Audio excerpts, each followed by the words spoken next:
All right, let's see. All right, we're going live here, and I'm hoping that people can hear me out there. I seriously don't know, but let me know in the chat. I'm going to be checking the chat right now. Let me know if we are feeding out to you guys, if you're hearing us live.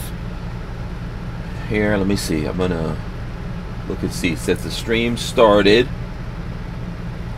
and I'll give everyone out there a couple of seconds. We're actually, I'm live in Kansas City, Missouri. Where's Kevin Dixie right now? That's what we need to find out. Where's Kevin Dixie? I'm in Missouri. He's in Atlanta now. He's in Missouri anymore. I know he's not. I'm not hearing anyone. You guys can hear me. I don't know if the folks out there can hear me or not. If I'm too loud, let me see. I might back off my microphone a little bit. I can see it clipping. All right. So. Okay, no one's saying anything about the audio, so I think I'm just gonna jump in here because no one's telling me whether or not the audio's good out there. So I don't know. Let me see if Lola has anything to say. All right, without further ado, I'm gonna just jump in here. Let me see. I'm trying to dial this down a little bit. Actually, let me turn down the gain. It might have too much gain on it, so turn that down a little bit. Okay, all right. Okay, here. And you guys may be hearing some AC in the background, but it's really hot out here.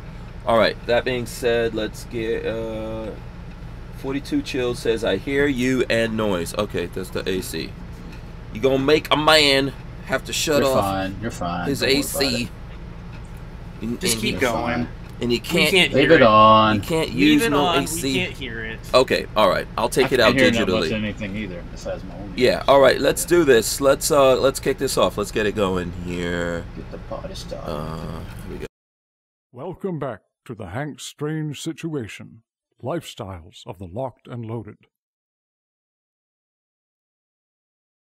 We wouldn't be able to keep the Who Moved My Freedom podcast going without the support of great companies like Franklin Armory. Franklin Armory provides 100% US-made firearms and awesome binary option triggers. Their focus and purpose is to provide freedom tools to all Americans, especially those in not-so-free states. So when you're in the market, please consider Franklin Armory.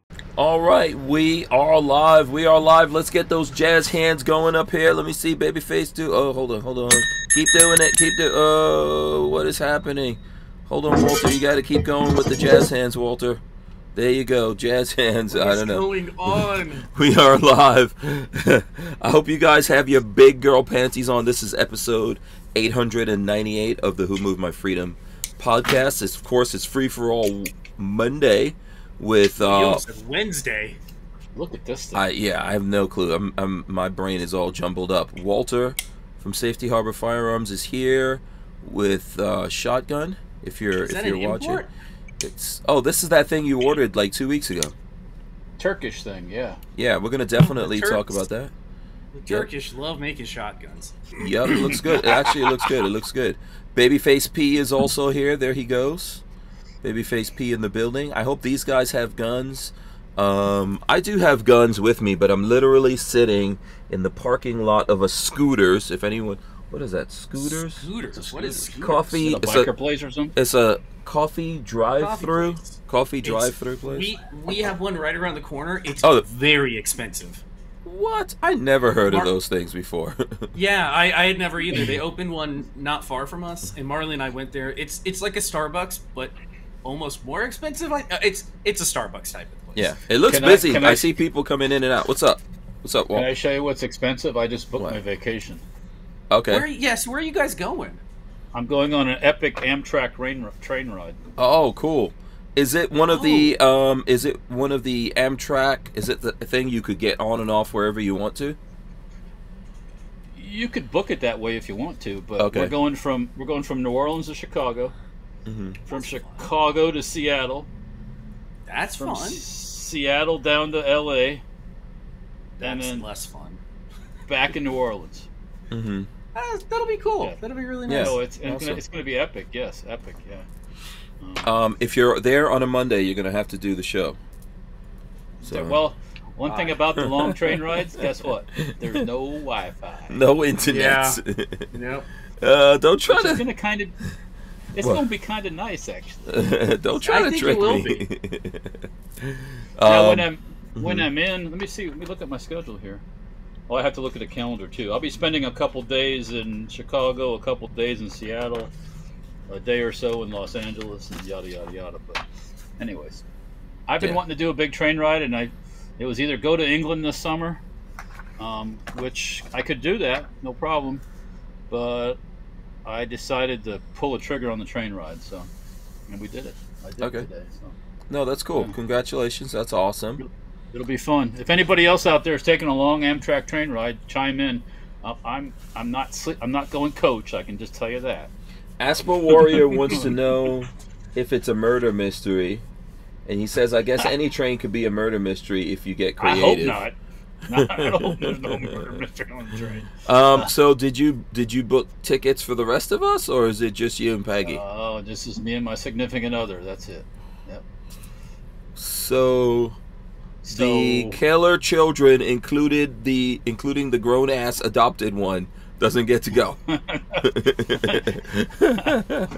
beignet eating grown ass adopted one, no, he don't get to go.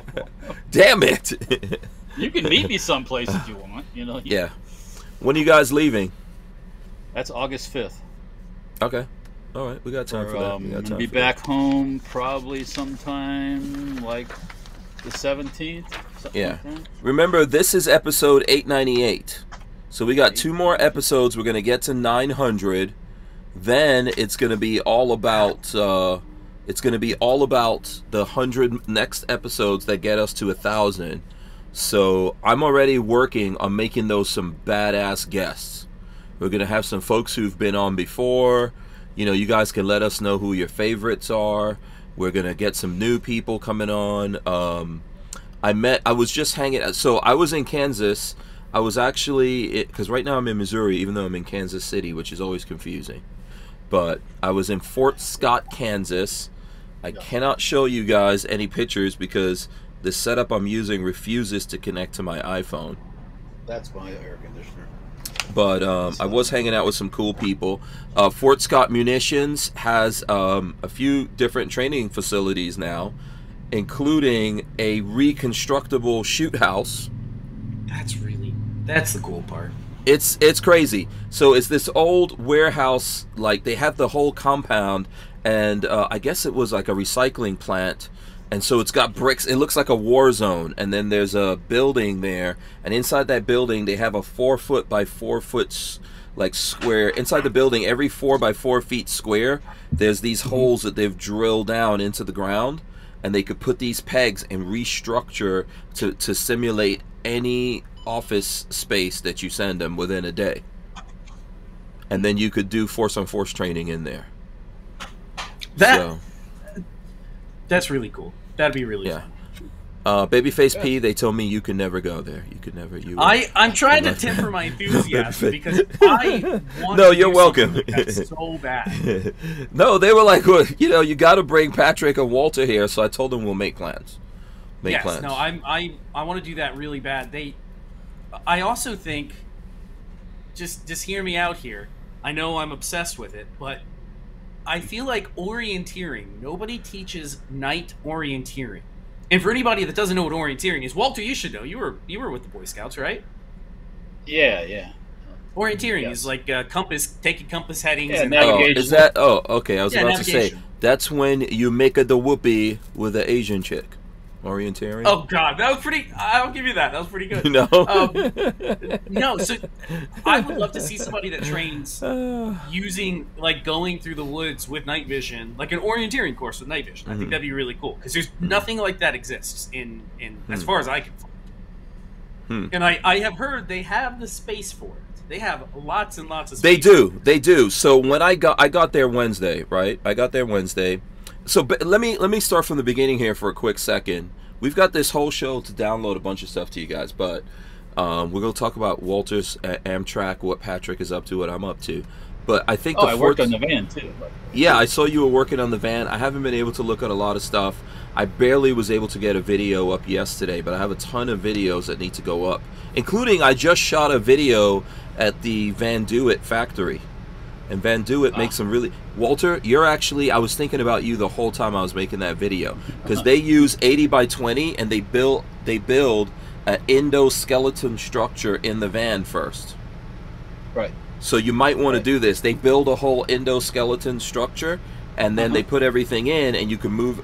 I think you saw the video I did with them before. But this was cool because I saw different stages of construction. I'm going to try to get that up soon. But... So with Fort Scott, they have different facilities going on, and this place, like, it looks like it could be Baghdad or something. There's stuff outside, there's things inside that building, they have some other buildings, and so you could go there. When I got there Wednesday, the whole day Thursday, there was a crash course with 2 Green Berets. And, you know, I think they're contractors now, but they're Green Berets, nevertheless. And so everyone that was there had to go through this crash course. You had to learn how to use comms. You had to, you know, I think we were using ARs for that, and I think we had, like, you know, it's airsoft, but we were using ARs and handguns, and you have to do room clearing and all this, and then you also have to figure out how to walk around the town. And Ryan, the owner, not Ryan Duvier that was on, he's in charge of all the training stuff. But Ryan Kraft, the owner of Fort Scott Munitions, kept saying, "Listen, the really important mission here is to not be walking around this town at night with these airsoft guns and have the neighbors realize that you're doing it." And I was like, "What's happening?" They're like, "Oh, we call the sheriffs, but who knows what could happen." And somebody might go postal on you walking around. Yeah. Like that. So, and indeed, we were out there at night. Indeed, people called because what happened? The first shift was notified, but we were out there. Second shift wasn't? No, and we were out there till midnight. So some deputies showed up, but we survived that whole thing. They were pretty cool. It was raining. We were walking around in the dark. We didn't have night vision or anything. Yeah, it was really crazy. I'm looking forward to the footage of this. So here's what happened. Those guys had night vision. So we did all this training, and then after the training, you actually have to go on a mission. So we came back, and it was dark, and there was explosions going off, and we're like trying. Did you just, Walter? Did he just break up for you, or was it only me? Oh, yes. Did I break up? Yes. Oh, okay. Me too. You broke up really bad. You said, "Here's what happened," and then you came back and said those guys had night vision. So I don't know what you meant. Sorry about that. Hopefully my I think everything's good with the internet here. I had to switch from one internet thing. If you don't mind, repeat what you said. So somebody had night vision and you didn't? Yeah, the bad guys had night vision and all kinds of... Well, so that's not how it's supposed to work. So Ryan Kraft, the owner of Fort Scott... Well, no, he decided, no. He was going to pick on you. The bad guys had night vision and then we didn't. So what happened was we had to do 2 missions. One mission was like a hunt and kill mission. So we had to go in there and hunt down the bad guy and kill him with opposing bad guys. So so they decided I was going to be the driver, by the way. And I have all this gear on, and I'll put up pictures, but I had all this gear on, and with that gear, they're like, "Oh yeah, you're going to have to drive this Jeep," which I've never driven a Jeep. Wait, you like that lifestyle and you've never driven a Jeep before? Not a Jeep. I like I had a 4Runner and stuff like that. So let's see. That's like me. Let me see if I could show people that. Yeah, I saw that picture. That's on Instagram, right? Yeah. And that's the guy from Classic Firearms. Yeah, I don't think it's on Instagram yet. I'll put it up on Instagram. So it's on somewhere because I saw it. That's Clint from Classic Firearms and Katie. They were messing with me in the background. So we put all this gear. I'm trying to drive a Jeep. They're like screaming at me, "Wind the windows down." I was like, "Where the hell is this? Power windows?" Which is in the dash. I almost bought Jeeps several times, but I never actually owned one. So Yeah. So we're driving in at night into this place. You have to avoid things. Explosions are going off. You have to park the car, take the damn lights off, which I had no freaking clue where the lights are. People are attacking you. You have to go in there. It was a lot of fun. It was a lot of fun. This is not how it's supposed. You're supposed to know your equipment beforehand. Listen. Okay, can I just put it to you the way that the Green Berets were telling them? They said, you guys just put 20 pounds of shit in a 5-pound bag. Yeah.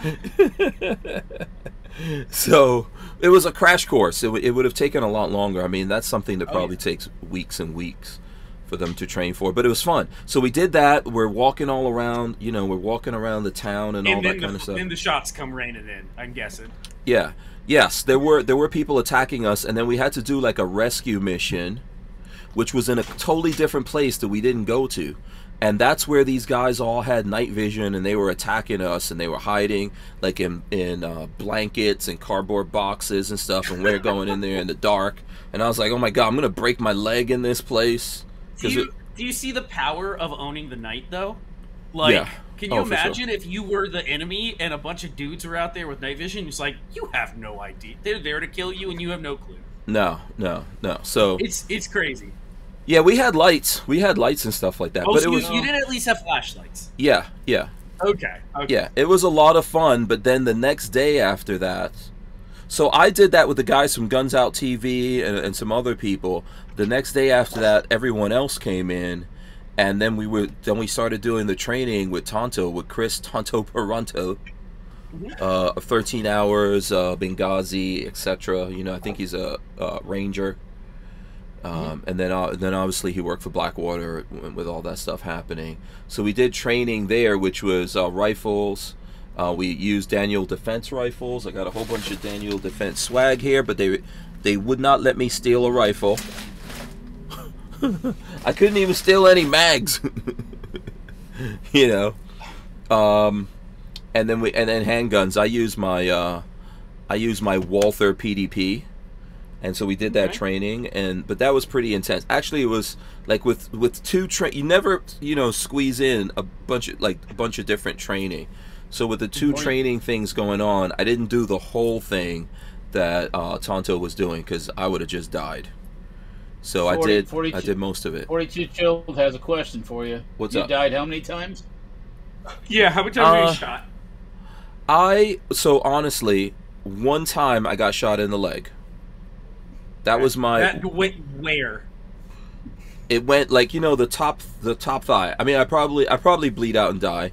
I was gonna say that that's a major artery. Worse than getting hit in the armor. Yeah, getting hit in the armor, you can survive. But it was Ryan. Ryan came in because they had people role playing. So he came in as a guy, but he had a gun on him, and we're like, hey, back up. And he was acting like he was just trying to find out what was going on. And then I saw him go for the gun, and I shot him, but he shot backwards like that. I hit him, and he hit me in the leg.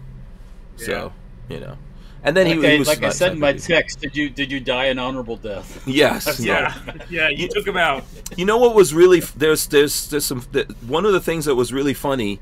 We came out of this building because we had to hostage rescue someone. So an actual person had to go on a stretcher, and we had to. He's like 200 pounds.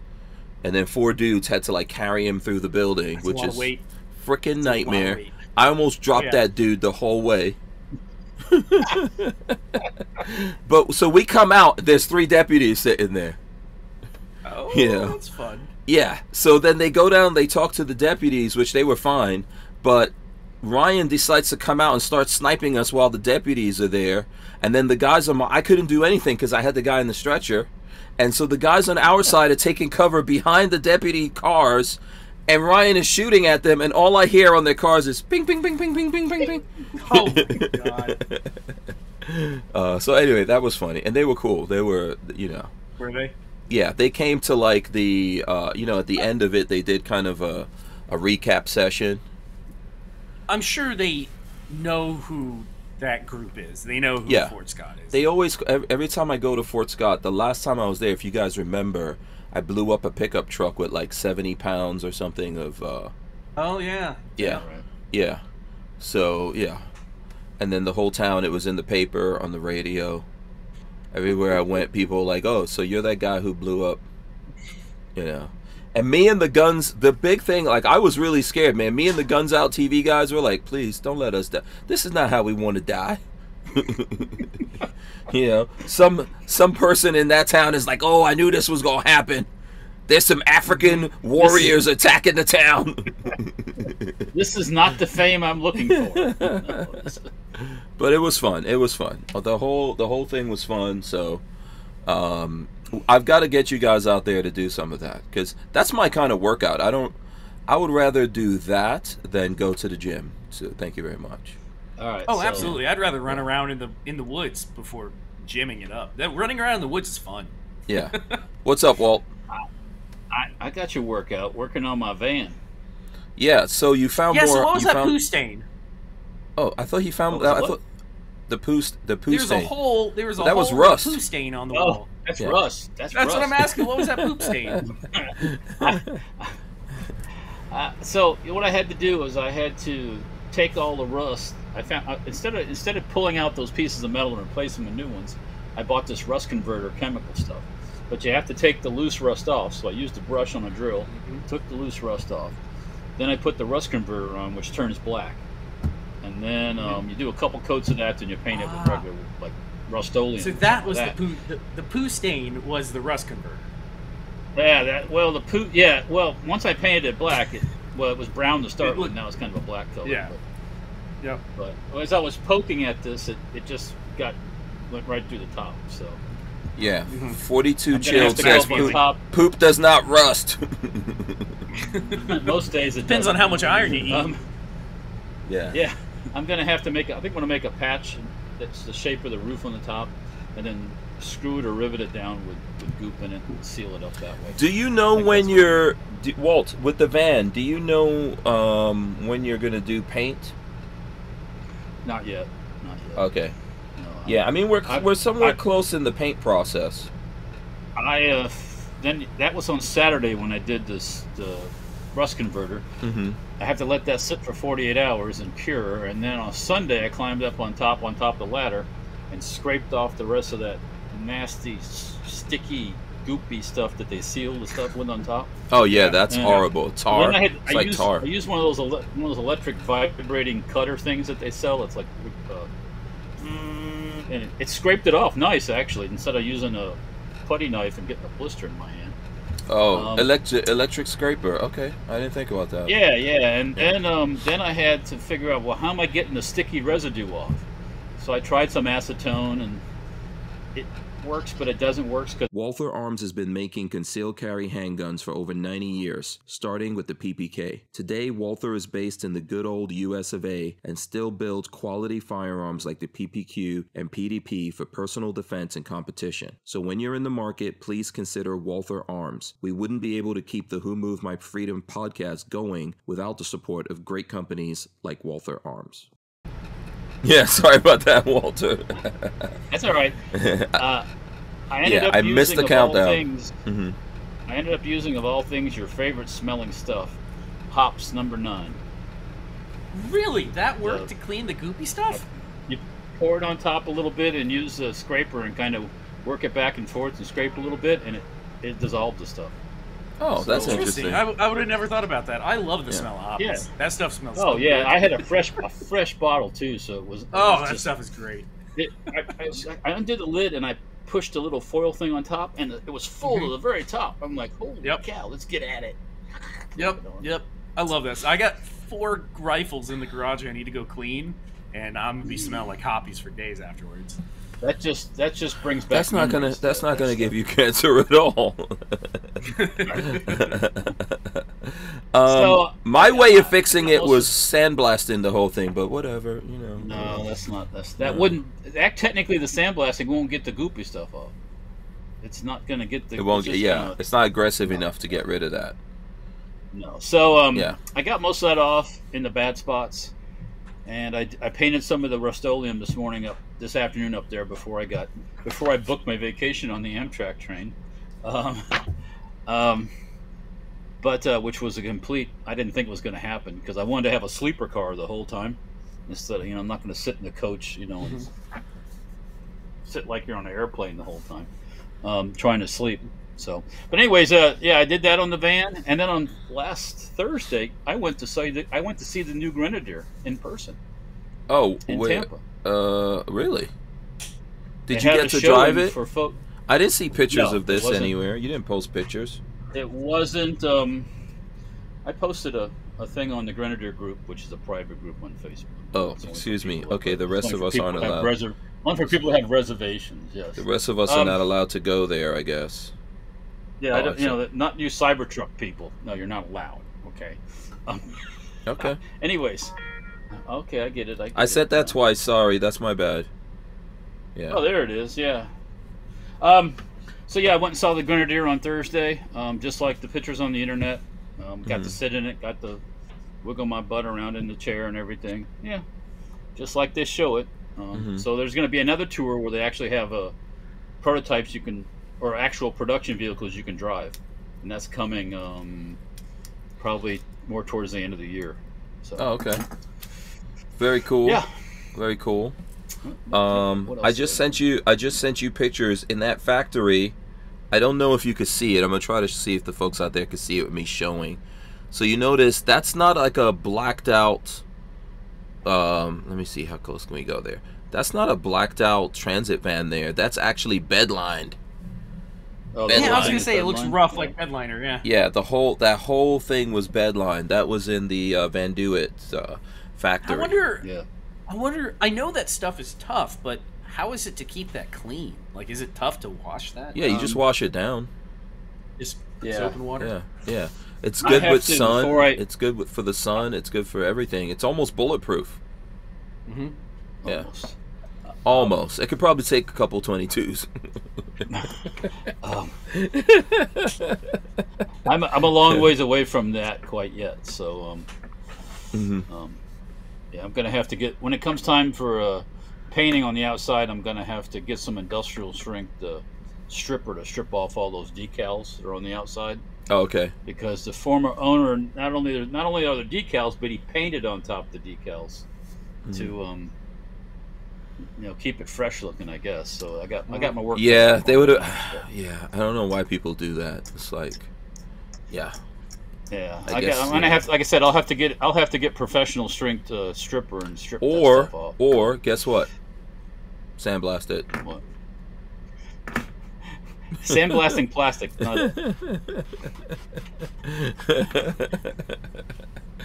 I just want to do a sandblasting video. I mean, come on. I know, man. you want to work out. You want to work out? We'll get you an old school sandblasting helmet and hood, and we'll do it right in the middle of August when it's about 95 out. No. You'll die in about 15 minutes flat. You will die.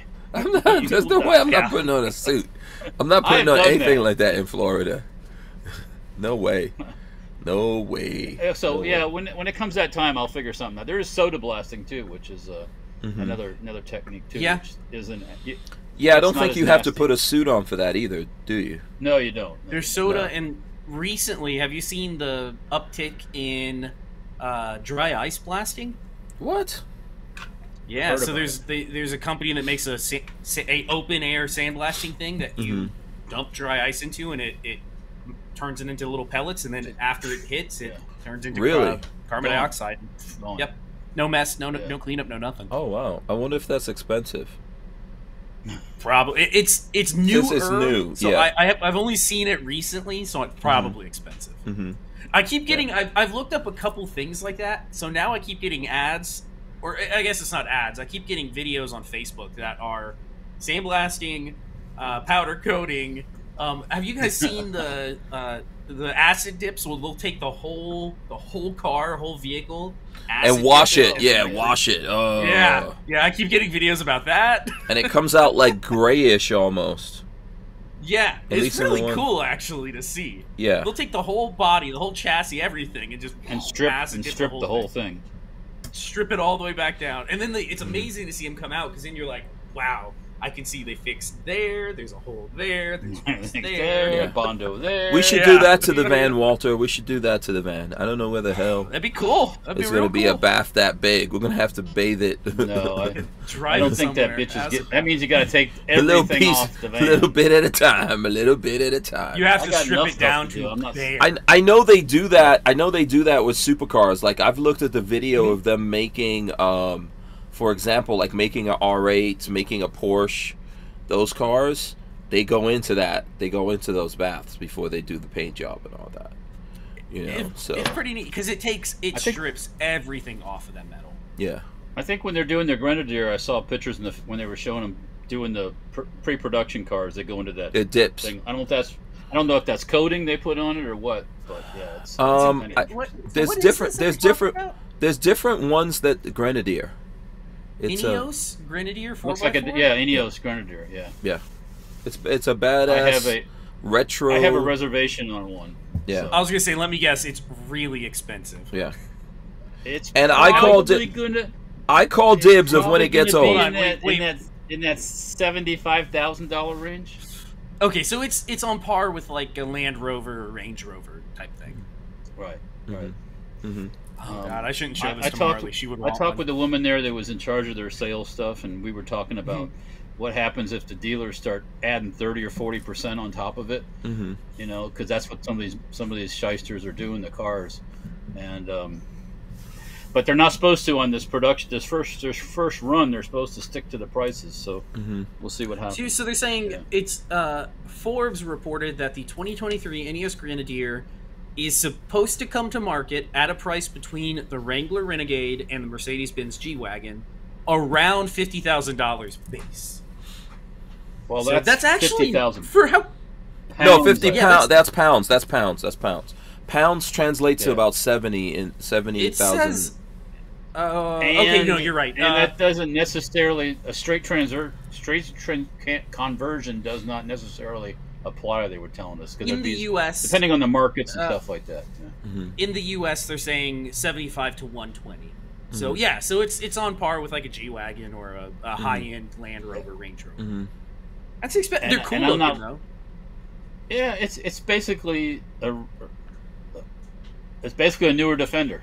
Basically, what it is. So You The know, Defender was I always mean, really cool. when Walter was first talking about it, and I was like, just looking at the pictures, but then I went and looked at videos. It's actually badass.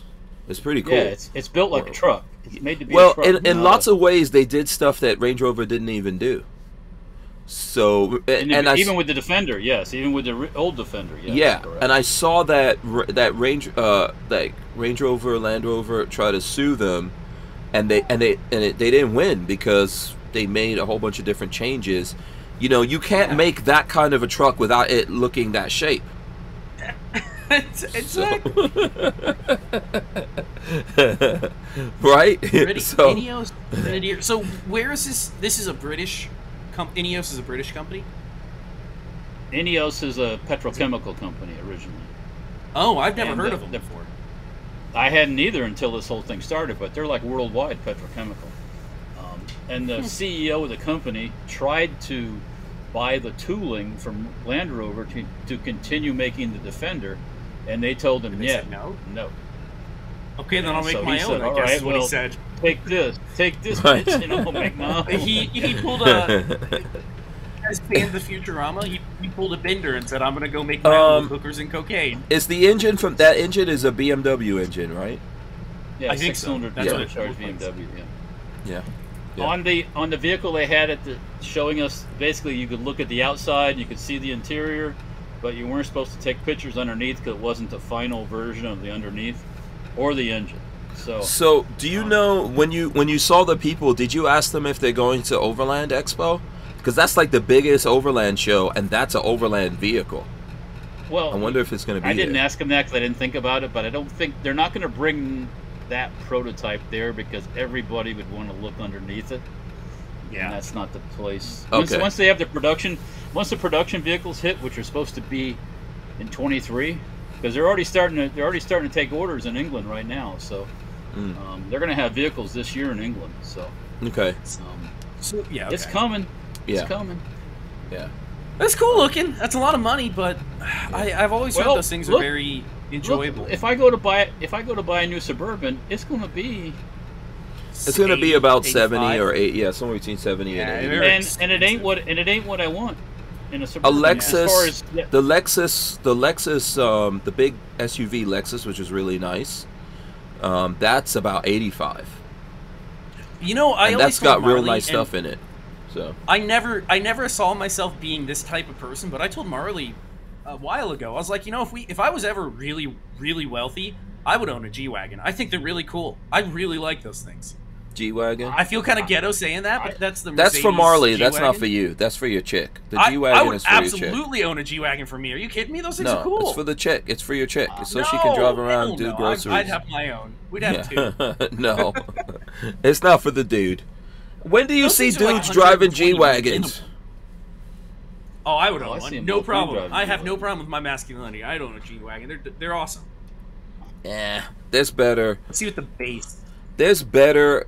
I get why people are saying that about G-Wagons, but there's better. Starting at 131, 750. Yeah, there's better. And you're not. There's better stuff out there.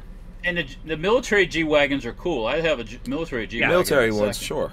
Mm-hmm. That's a different beast, though.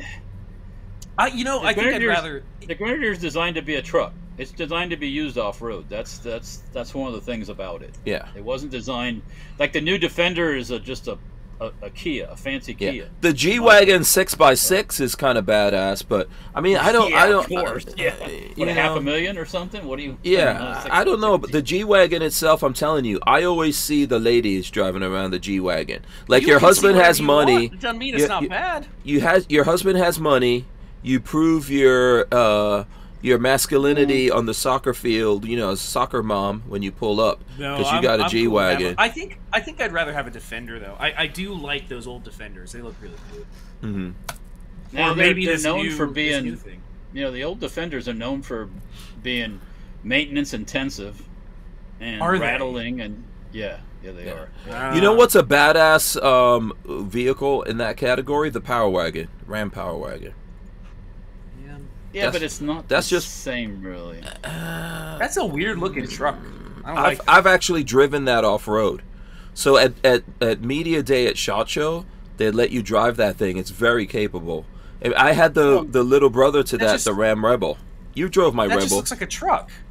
Yeah, it's a pickup truck. But it was... Oh, it's a pickup truck. I don't want a pickup truck. I want one of those, like, SUV truck things. Oh, please.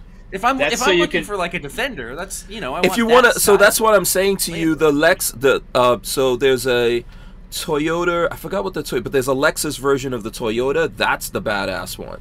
Lexus Wagon. No, I forgot what it's called. I have to look it up. It's a Lexus something. Go ahead, Walt. They turn into cars with 4-wheel drive. Is what they turn into. Mm-hmm. They're not. The interiors are not. They're not. You're not going to go out and with muddy feet and get in your Lexus. They're not going to do that. No, absolutely. How many people take Land Rovers and Range Rovers into where they're made to go? None. Well, I mean, that's the other thing. Yeah, you could you could just take a Range, like get an actual Range Rover. Those really aren't Toyota. What's the? I'm trying to remember what it was. A Toyota. What was that Toyota that Walter, the SUV Toyota from way back in the days, like the 70s. The FJ 40 or whatever. Those things are really. No, not the FJ. Well, the FJs are cool, but I'm not even talking about that. There's other ones out there on the luxury side. I want the old one.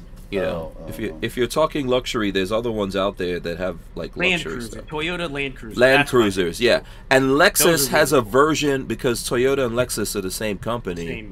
There's a luxury version of that. I looked at it before. It's like 85. Well, that was then. It's probably more now. It's like 85K.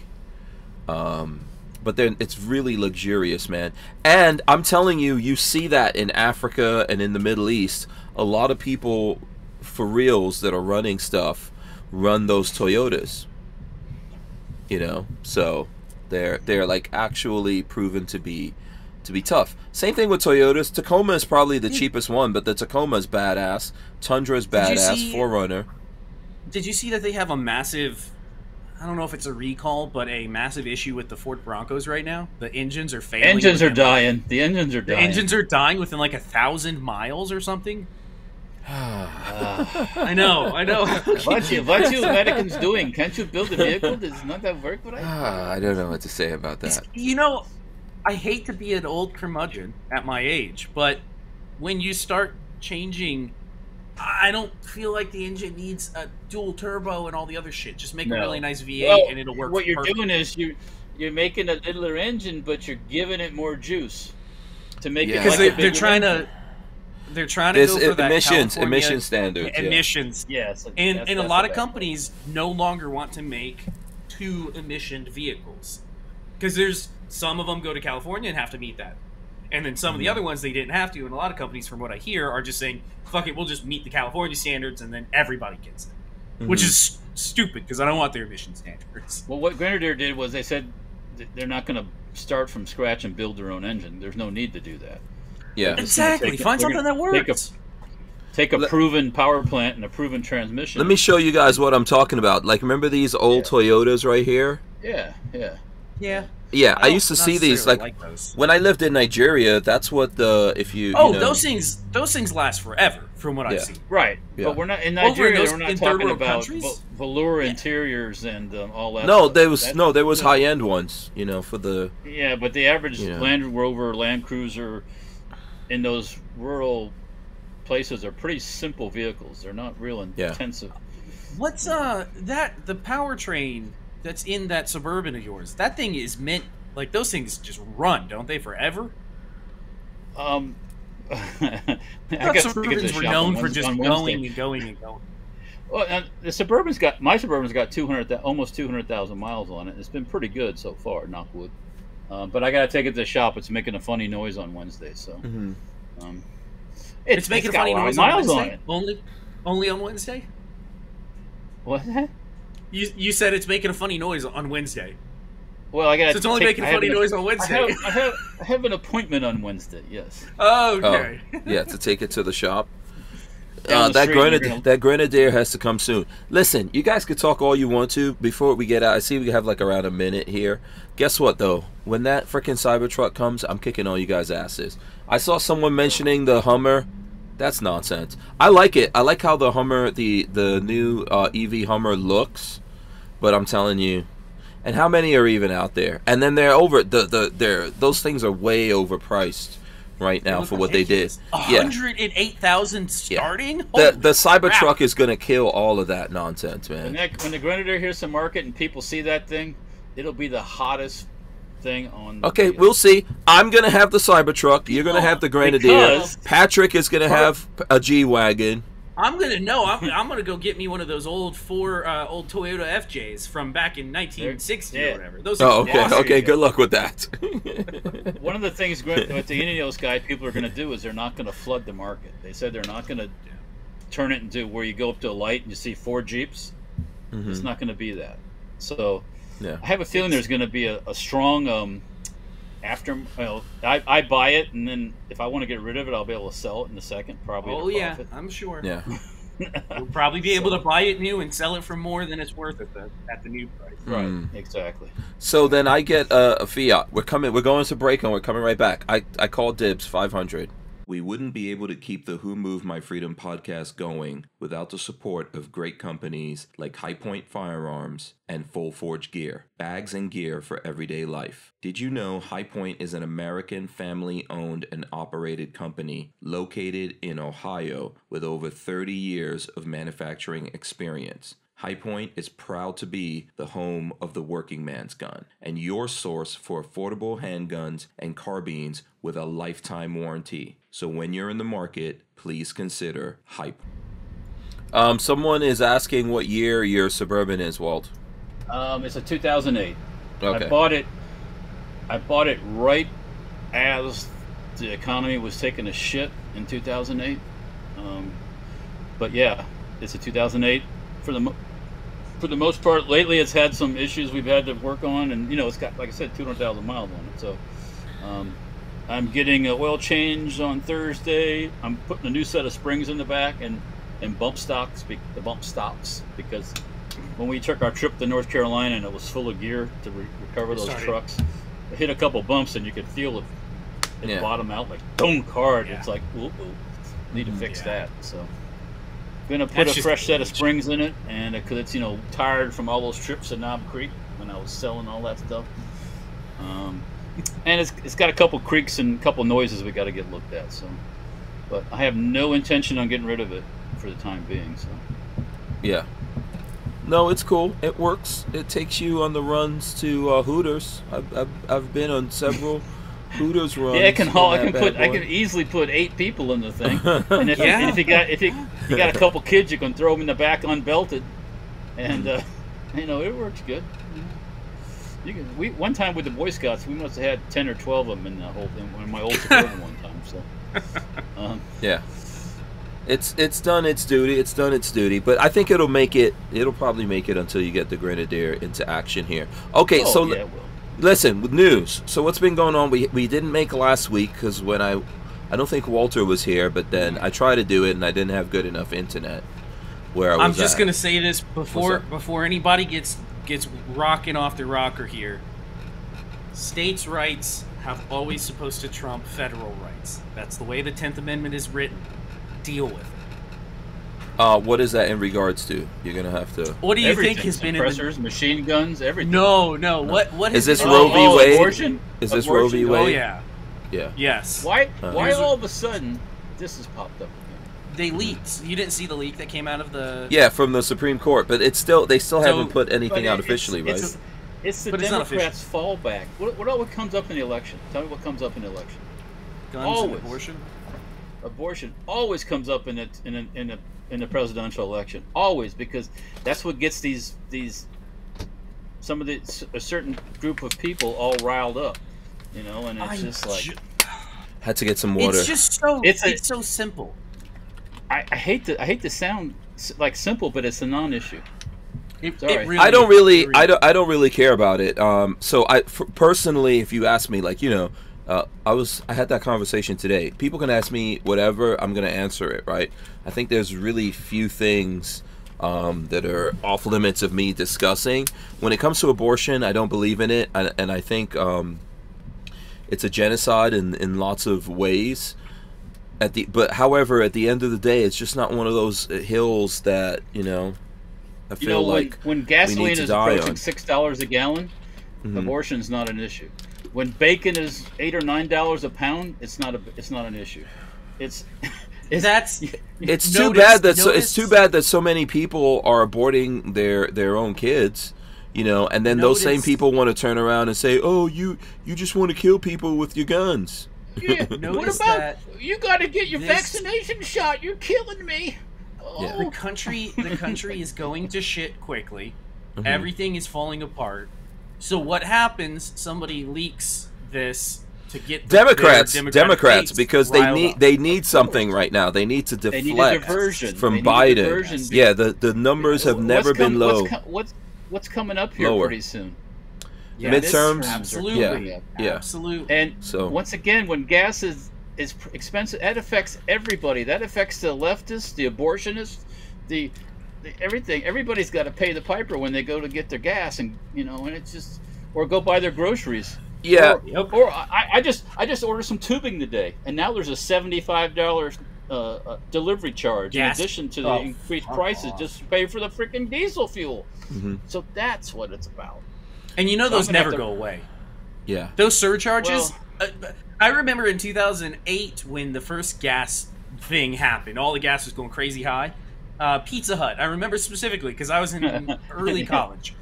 Pizza Hut started adding a surcharge, and then all the other pizza places started adding delivery surcharges. And then gas came back down in 2014, 2015. None of them have ever removed that delivery surcharge. The gas prices we have are not coming back down either. I'm sorry, we're going to be stuck. They have to come it's going to come. I It's going to. I think It's going to. I mean, it's already below where I'm sitting right now. The gas station. I think it's cannot keep $3.70 something. Price. It's $3.70 something. It's not going to. It's not going to. Eventually, it's going to drop below $3. The economy is going to crash pretty soon. Oh well. Yes, the economy is definitely going to crash. And I mean, it's going to crash in a different way this time, I think. I don't know what's going to happen. I don't know what's We're going to have to see. We're going to have to see. People are buying stuff they can't afford, just like before. I agree with you. I think we are in for a serious recession, if not a depression. It's just when. Thing, I don't understand. I know people really want to get into homes, but they're buying them at double ridiculous and triple prices. price. Yeah. You're gonna lose your ass again. What are you're you not. thinking? Well, look, I mean, inflation here you is go. hitting us, and you're not getting the raises to pay for this crap. Yeah. You buy that $100,000 vehicle, and all of a sudden, kaboom, or whatever, you got the money to pay for it. Guess what? The weird thing here's a weird thing that's happening to us right now. The vehicles aren't the problem. And temporarily, because there's not parts. Lots of vehicle production is being halted. So that's why you even got things that are being overpriced and all that. But yeah, all of that's catching up to us at some point. If you're the person out there right now buying a car that should be $50,000 and you're paying $75, you dude, it's the same thing as buying an overpriced hat. Yeah. The economy I've shit. All of a sudden, that car is not worth what you paid for it. You can't get rid of it. You're in over your head. Yeah, you're upside down. Yeah, you're not making the extra dollars. As a matter of fact, we all need to get ready to become part of the gig economy, man. That's what's... Sorry, most people... You're either going to be self-employed or part of the gig economy. That's where we're going. Yeah. You know, no one thinks it's going to happen to them. But look, you know... There's a lot of folks out there who are able to work from home, and I'm seeing that going up. And I think if you have a useful skill that you're working from home, but everybody can't do that. You have to have people making things. You have to have people fixing things. In America, we have to have people making things. Your screen all day. Yeah, but in America, especially, we need people making things. That's why we're running into these shortages. You can't have an economy based on playing with your fingers on the computer. Somebody gotta make something. Can you imagine that in America? I mean, America is a breadbasket, probably the biggest breadbasket. Let me say this again: the biggest bread basket on the face of the planet, but America doesn't actually make that much food anymore. Not even to export. We're actually importing more things, Walt. I'm just telling you. Who's feeding the Chinese then? We're importing everything, even though we're making stuff here, we're paying farmers to burn crops. If we cut off exports to China, our food exports, they would starve within 6 months. They have to. They cannot feed their own people. They don't have the farmlands like we have to feed. The Russians can't even feed their own people because they're too. Yeah, Russians can't even. That's why they want the Ukraine back. Yeah. Have you guys noticed that when you go to the supermarket that the shelves are all fully stocked or not fully stocked? Well, there's only some things we don't have, and that one thing is Gatorade. Jesus Christ, Gatorade is impossible to get. As long as I got toilet paper and paper towels, I don't need nothing else. You know what I'm saying? Okay. Remember toilet paper and paper towels? People stocking. Look at what's happening to the price of chicken or beef, and we literally create that here. Where I live, everyone on their pickup trucks has beef. It's what's for dinner. Yeah. Well, look how much it costs to move that beef to the slaughterhouse. How much it costs to move that beef to the grocery store. Mm-hmm. Yeah, so everything moves weird. By that diesel. Okay, so predictions. When do you guys think it's gonna break? Let me hear this. Predictions. Predictions. They're gonna keep. We've already had thousand point drops in the stock market. So let's see here. When do we have 1,000? When do we have 1,000 point drop? I know I've been on the road in one day. Last week, I think. Yeah, last week Wednesday or something. Thursday, I think was 1,000. Oh wow! I was riding yesterday in the car, getting me some McDonald's at the time, taking a break from working on the van, and I was thinking, I haven't listened to the news in months. This is awesome. Don't turn it on. Is that all you have to say about that? The habit's gone. I used to get up and watch Fox News in the morning and get all excited and all that. I'm not watching that shit. I don't care. They can predict and talk about each other and fight and all that stuff. I don't care.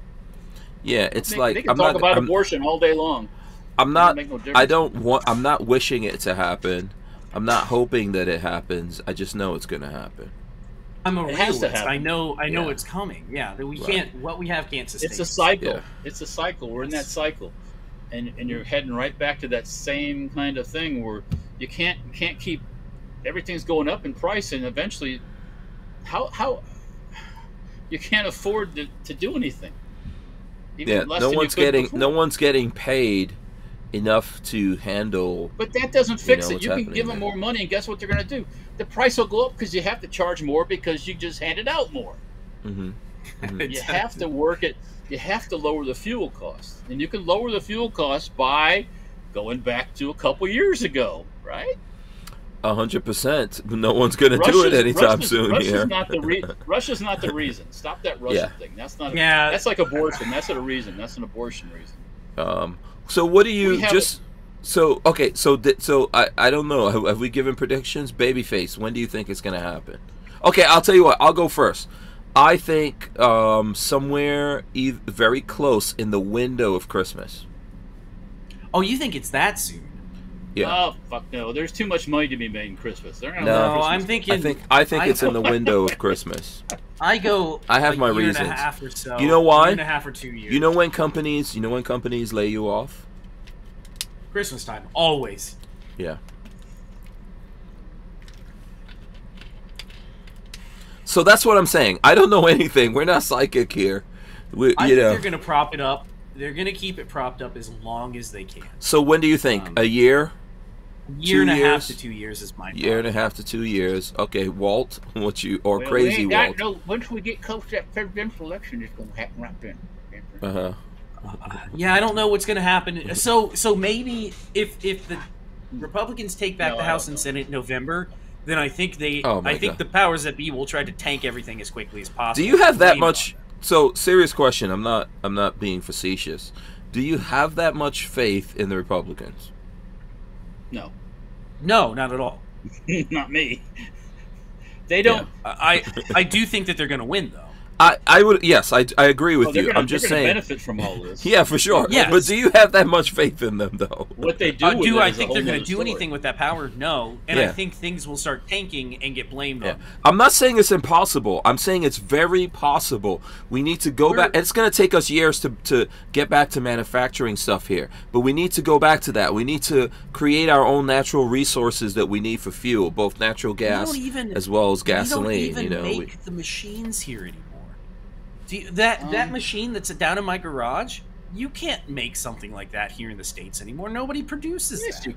Yes, you can. You can if you had the factories. There is stuff made here. Right, not far from where I'm at is actually the Ford Transit plant, right? That makes my vans. That's great. However, the components of it are not made here. Really, what we're talking about is like assembly. Yeah. And forget cars. Cars are only getting you from point A to point B. Machinery and the skill set to run that machinery is what we are lacking, big time. Yeah, where is? I mean, Walter. If you go look for a lathe or a mill, where are you going to buy it from? Where do they all come from right now? Well, it's probably going to come assuming from somewhere China. Overseas. There are. China's got some mass market. Yeah, because we're not talking about any European country for that either. God, Europeans aren't making shit either. Part of the problem is.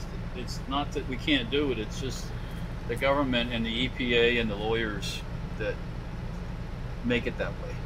Now, if anyways, yes. So we'll leave it at that. All right, you want to show off this gun that you have here? You want to show off? I'm just touching. It's like a. Yeah. Okay. So what this is a Turkish. What is this thing? It's imported by Garastar. In Fort Myers, it says Fort Myers, Florida, but it's 4 magazine tubes which rotate. Each, you shoot 4 rounds, you rotate it, automatically load another. Yeah, that's a lot like the TAV 12 or something else. Concept. Yeah. Same concept. It will not shoot mini shells. I tried it. When you try to put two mini shells, will come out at once, so the timing is not right for a mini shell.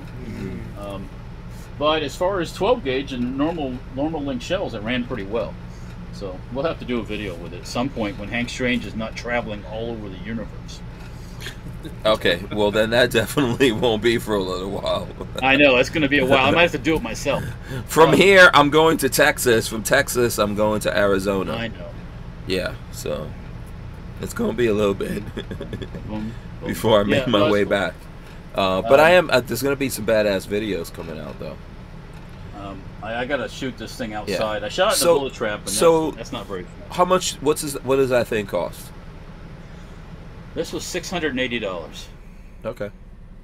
Other places have sold it. Is that wholesale or retail? Wholesale or retail?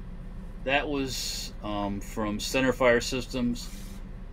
Email that I got from Centerfire Systems. Mm-hmm. Other places have sold it for $800, $700, $800, even close to $900. So, when I saw it for that, I looked at other places to try to find a better price and see if that was a good price, and I couldn't find any cheaper. So I said, "No, what the hell? Let's pull the trigger." So, and I fear stuff like this eventually is not going to be here, because I know this is awfully scary to those abortionists. You know, they find this so more scary than not having an abortion.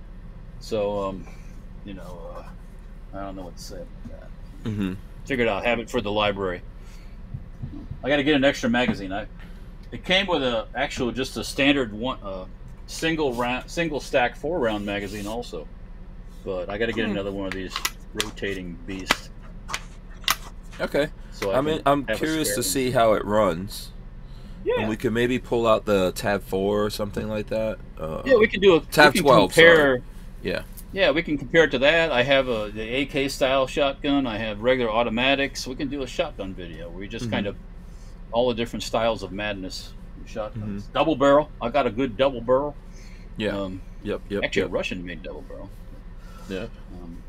I was hanging out with Guns and Gadgets, who's retired now. He's off the force. No more web. Yeah, he's no longer on the job, as they say on the job. So I invited him to come out and do some shooting with us, as well as Clint of Classic Firearms. I invited him out as well. Yeah, there you go. Yeah, so we do have Sweaty to get Ben wasn't there? Huh? Sweaty Ben, was he there? Sweaty Ben wasn't there? You'd have to show me a picture. No, Sweaty Ben is the guy that owns, I guess, or runs Classic Firearms. I don't think he was there. He's the one that's always sweating. He's like sweating like a pig and going, this is the last shipment of these ever coming into the country. We'll never see these. These are going out the door like crazy. No, I saw Clint, I saw Katie, and I saw a bunch of camera guys. They were all cool, but no, I don't think I saw that guy. Also, TJ of Tactical Shit was there. He's cool. Tactical Shit. You don't know Tactical Shit? Oh, okay. He was there. Tactical Frank Shit. Was asking about keg 12s. We've been selling the remainder of the ones that were in stock, and we have a couple left. I think there's a 20 gauge that's sitting there, a 7-inch 20 gauge, and a couple others. You'd have to call or maybe talk to Peggy and check the stock. But most of the ones we had in stock, we put them. My son put it out on Constant Contact that we were selling them for $500, and they started to go pretty quick. So nice. That's good. I don't plan on doing any more right at the moment, unless it's like an order for a whole bunch for one person or something. There's the 30 seconds. 30 seconds. There's the ferry. Right. So we have to see what's in stock. There's a few of them left, but not a whole lot. I got dinner served. Oh, okay. Yeah, I hope you got some guns. I've even thought about getting them. I have some that are in my safe. That some keg 12s from different times in the production, and I was thinking about maybe. With Arms List, you can shop the extensive list of local and nationwide firearms classified, now with more confidence because of their built-in firewall. For only $6.99 a month for personal use, or $30 a month for business vendors, so when you're in the market, please consider Arms List. We wouldn't be able to keep the Who Moved My Freedom podcast going without the support of great companies like Arms List.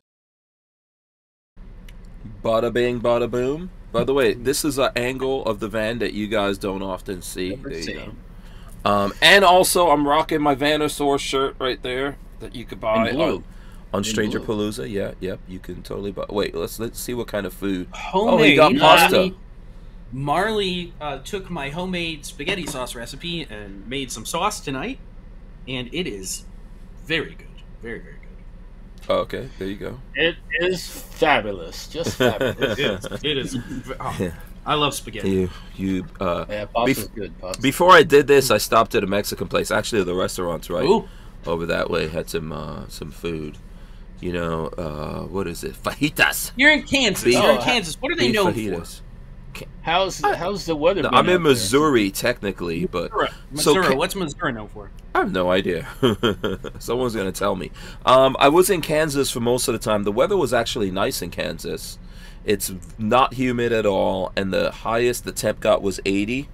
So at night I wasn't even running the AC in the van. I was just I just had the windows open or something like that. Or yeah, you missed a lot of the. You were heading out there when there was some tornadoes going on out that way. I was hoping you get out of the way before you get there.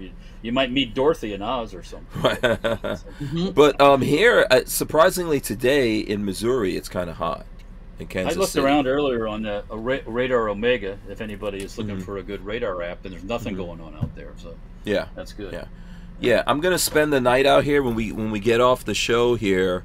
I'm going to. I guess I'm going to find like a Cracker Barrel somewhere. That's good. Oh, Cracker Barrel. That sounds good. No, I'm not going to eat anything. I don't. You're going to camp. You're going to camp. Okay. Yeah, I'm going to camp out. I don't eat after 7. Oh, okay. You know. Are you a Mogwai? What are you? That's a diet. It's called a diet. No, that's the Gremlins. It's a Mogwai. The Mogwai's family. Mogwai. Yeah. At one time, this was years ago. Me and Peggy were both doing no more eating after 6. So you had to get dinner done early. Boom, you get it over with. No more eating. It's good. No snacks, nothing. No, the only thing I do is drink liquids. That's the only thing I could do. Yeah, you can drink. Yeah, I can drink as much water as I want to. You know, but I actually feel, you know what, to be honest with you guys, I feel better. I've been doing it now for a couple of months and I feel better. I went today and got my hair cut, all of them. All of them, all of my all 3 hairs. And I was talking to the barber who's a female, and she had lost, and I noticed she's looking slim. She lost 55 pounds. Well, what? Doing what? 55 pounds, man. Doing just the no carbs thing. And exercising. Well, they have a fancy name for it now. What is that? Keto or keto? Keto. It's just basically no carbs, and then working out. Yeah, she was slim. And she told me she was getting a divorce too. So. Oh, okay. That's why. Back on the market. Back into the game. Let me ask you this about barbers: do you guys prefer to have a male barber or a female barber? We're obviously all dudes here. Male or female barber, or no preference? I have no preference, as long as it gets cut. I prefer a female barber, me personally. But my barber, to a guy for how long? Mo, I've been going to Mo for a long time. But when I first started my mohawk, I had a female barber that she was cutting my hair. But you also have to have skills. I find the dudes typically more have the skills. I think so. I just found a new place here in Gainesville to start getting my hair cut.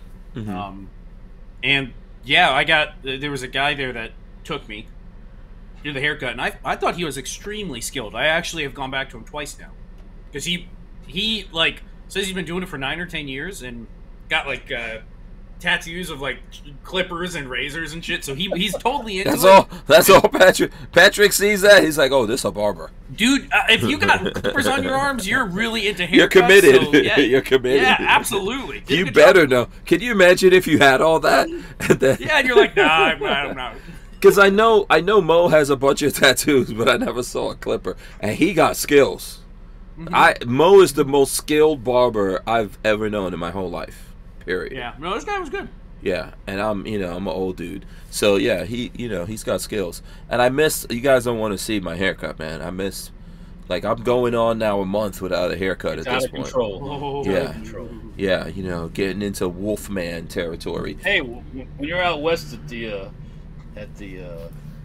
Overland thing out west, you got to keep an eye out for your Mix flip. Yeah. Yeah, you guys got he might be there. Hello, man. I don't know if I'll be. I don't know. There, you're safe, man. You know, it ain't like. I don't know if I'm allowed to speak to Mix Flip or not. I don't know.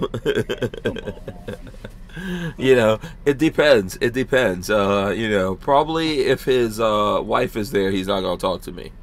So do it anyways. I think he goes to that often with his family. So. Don't let him be so P-whipped. You know, come on, man. Come on. That's not on me, man. That's not on me. I can't account for other dudes. I mean, here's the one thing. They got framed for doing something he didn't do. You know, one thing I could tell you as a dude, Lola cannot fire my friends. You can ask her. I don't believe it. I fire my friends. Crazy. I fire. I decide when I'm not friends with someone anymore. No, that's not Lola's business. That's rule number 1 that I told her when I met her. I was like, my friends can't fire you, and you can't fire them. Yeah, that's nuts. That something your wife could tell you, like, I don't want. I'm not getting rid of my guns. Yeah, that's it. Yeah. Oh God. Yeah. She knew that one. I'm getting rid of my guns. Right. And believe it or not, Lola met me with guns. But you know, we keep that. And Marley did too. We keep that quiet. We keep that very hush hush. So, you know, but yeah. No, it would be cool to see Mixlip. I really like Mixlip, and I look at his videos. Yeah. If you can get him to stop for a second, you know, that's. Yeah. Also, he's always very intense. But I was thinking, you know what I was thinking? I need to get. So I don't know what's the best thing to do. When you go to these shows, like I went to the Overland East, which is way smaller. This Overland West is the biggest show, and it's like 10 times bigger. And it was so much walking to do, and I was like, man, I need to get like a bicycle or electric bike or a scooter or electric scooter or something. Can you do that there? Yeah, you can go around on electric bikes and electric scooters or just, pedal power stuff. You can't drive any vehicle, so they make everyone park in one place.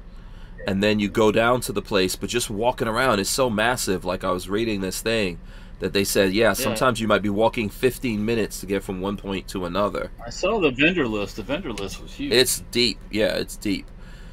So I'm thinking about that. I don't know what's the most affordable.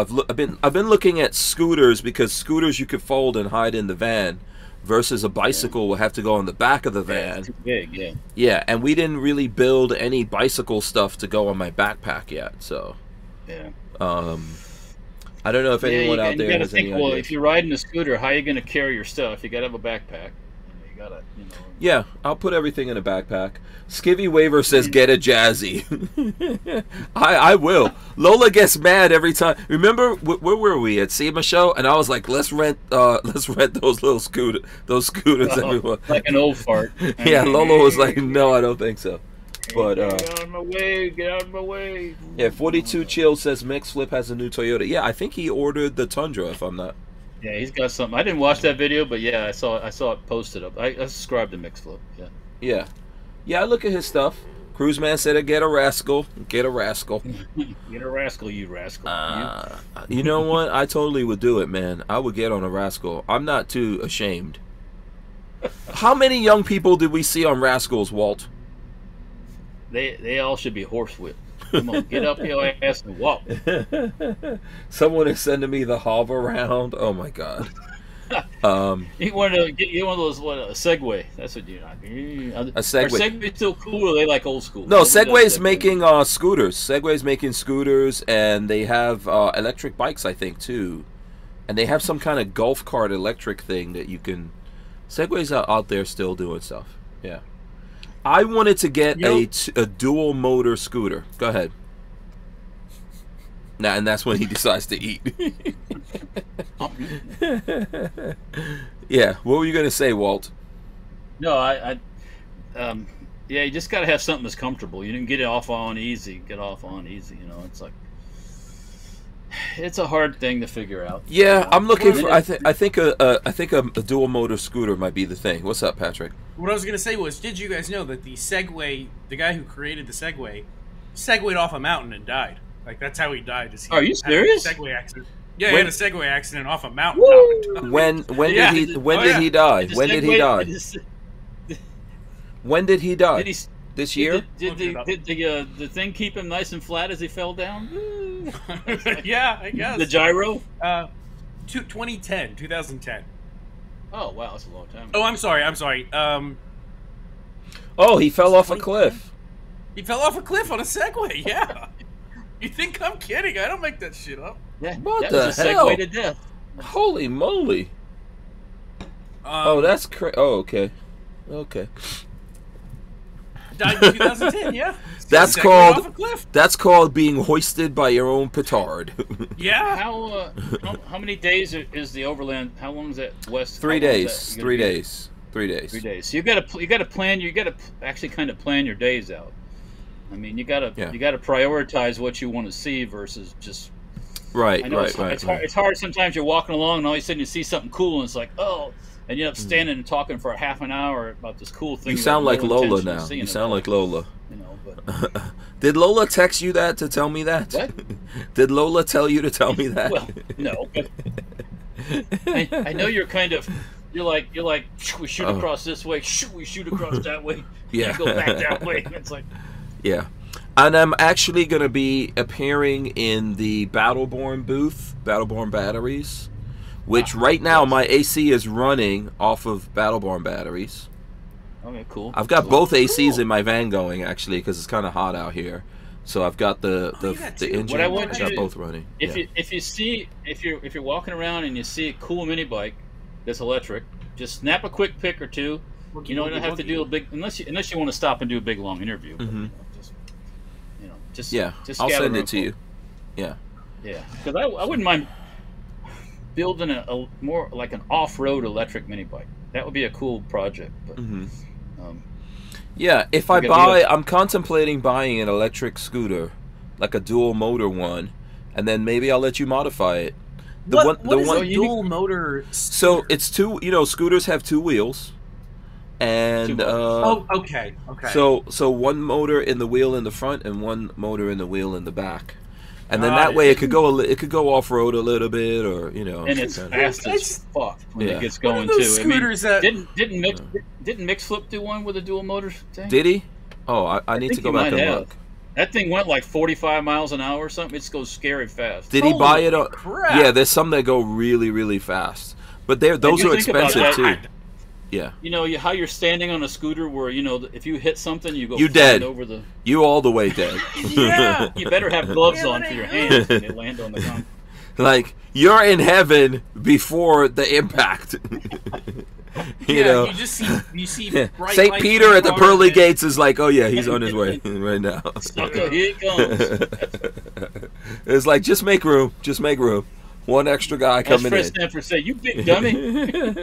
The reason I want to do it because those things you could fold them down and then I could put it in the van easily. And I'm not trying to get all crazy. I don't need one that goes that fast. I just want something I can get on and I could zip around a show like that, or if I'm somewhere and I have the van parked and where I need to go is a mile or a couple of miles away, I could just get on it and go down there, and I don't have to get, I'm not trying to go speed racing or anything like that. So yeah. That's the reason why I think he did a video where he was going really fast on the scooter. It was like, oh shit. Yeah, he does a bunch of videos. I've seen Talon Sai or Say or however you say it. I guess he says Talon Say, right? But he's got a bunch of videos on that kind of stuff too. So the reason why I don't get the electric bicycle is because then I'll have to figure out where to store that thing. And then with me and Lola, I have to get two of whatever I get. Yeah, you can put two scooters in the back there, no problem. Yeah, or I can tuck them under the bed, You can stick them in the shower. You know what I've got under the bed right now? Oh, let me show you guys some stuff. Since we're in, well, we can be in whatever subject we want to be honest with you. First, I got some Fort Scott munitions. Look at that. Oh, look at that goodness right there. Oh, my gosh. That's awfully light ammunition. This is some, it's light? Why is it light? Because I'm lifting it. Is that a case of 9mm? No, this is I think it's 5.56. 223. 223. Boom. Okay. Right there. Made in America. That's not made anywhere else. Let me see. Then, what do I got here? Some 9mm Got that from Fort Scott Munitions. Which one's mine? I'm sorry. Which one do I call dibs on? What? And then I got something else here, because on the way up here, I stopped in through Atlanta. Oh my God. Let's see, can I do it? What'd you get? What happened? I'm doing it. Let's see if we could lift this up here and show you guys. I will be picking up one of these soon, too. Let's see if we can show you people what this big box is right here. Check it out. Oh, we got a printer. Yep, there you go. 3D printer. 3 Pro 3D printer. Yeah. So we're going to be, in 2 weeks, we're going to be heading on vacation. I am going to be stopping through Atlanta to pick up one of those as well. Yeah. And we have another 3D printer. Don't you have you have the other one, right? Yes, yeah, we gotta break it out and start working with it. Yeah, Gigapart sent us a 3D printer also. So, yeah, we're getting all up in some 3D printing. But I got that one because I was going through Atlanta, and it was literally $105. And it usually costs $200. Yeah. I'm going to go pick one up. It's a stellar deal, but you can only get it at Micro Center with a coupon. Right. And you have to go into Micro Center. Yep. And Florida does not have a Micro Center. You can't order it. No, and you can't. I've looked into this because I thought about ordering one. Nope. Got to go into Micro Center. Yeah.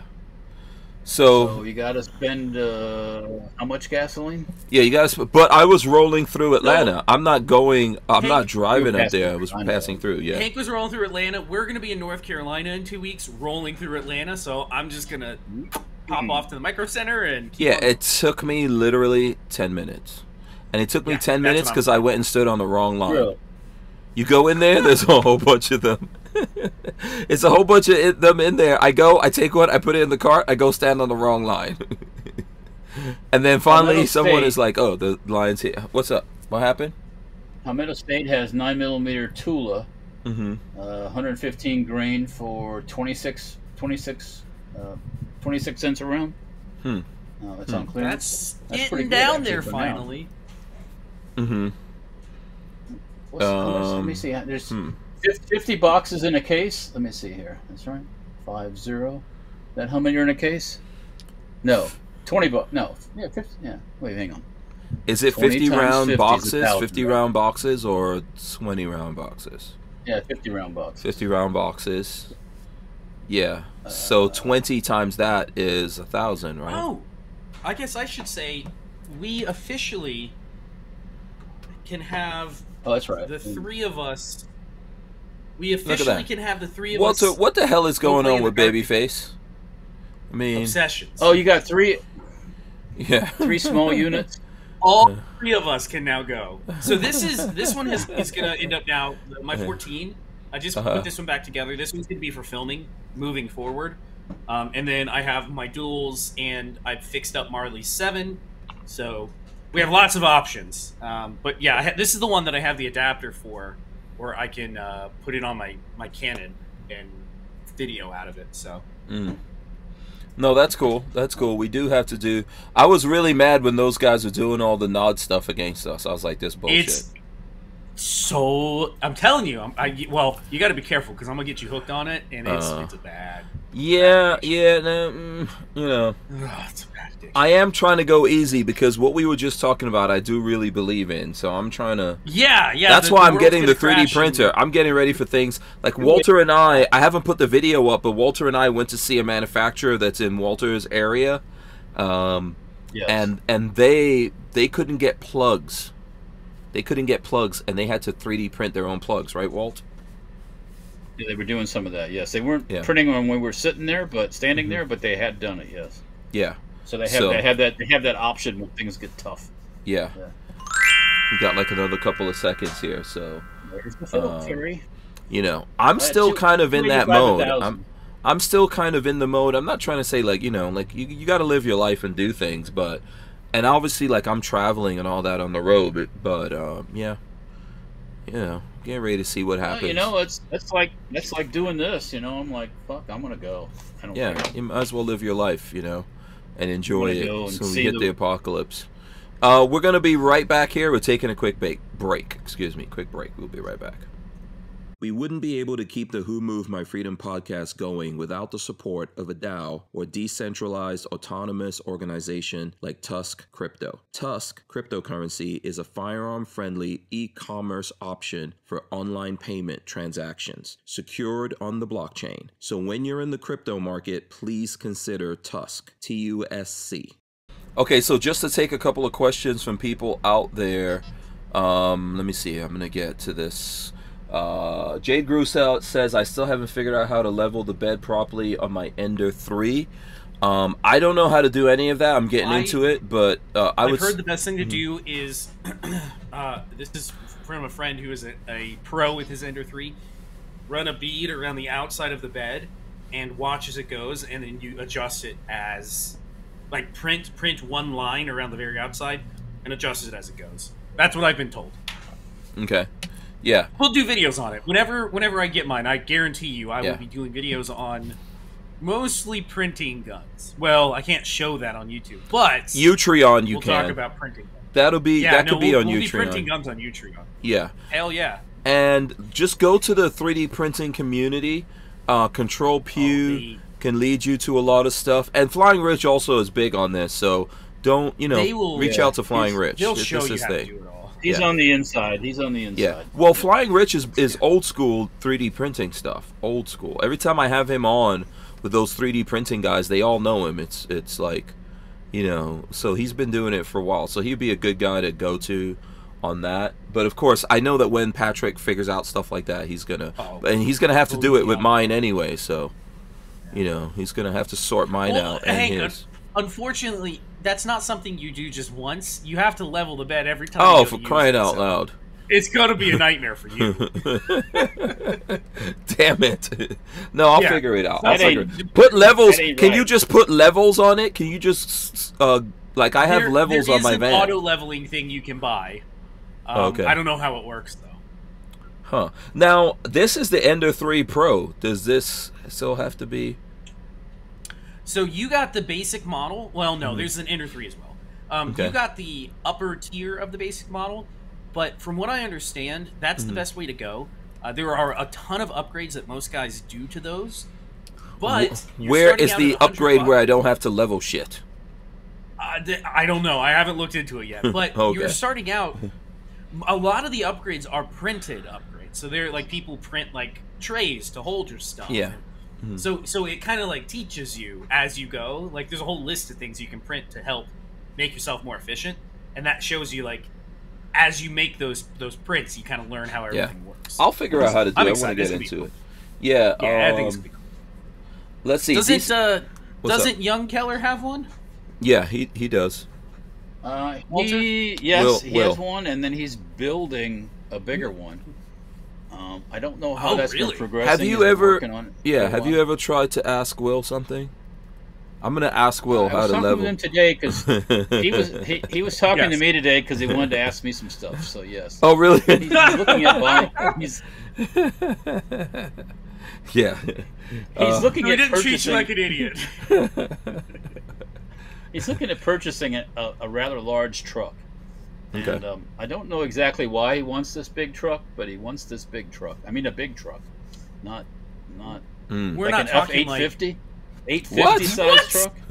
Okay. Why? Is he gonna live in it?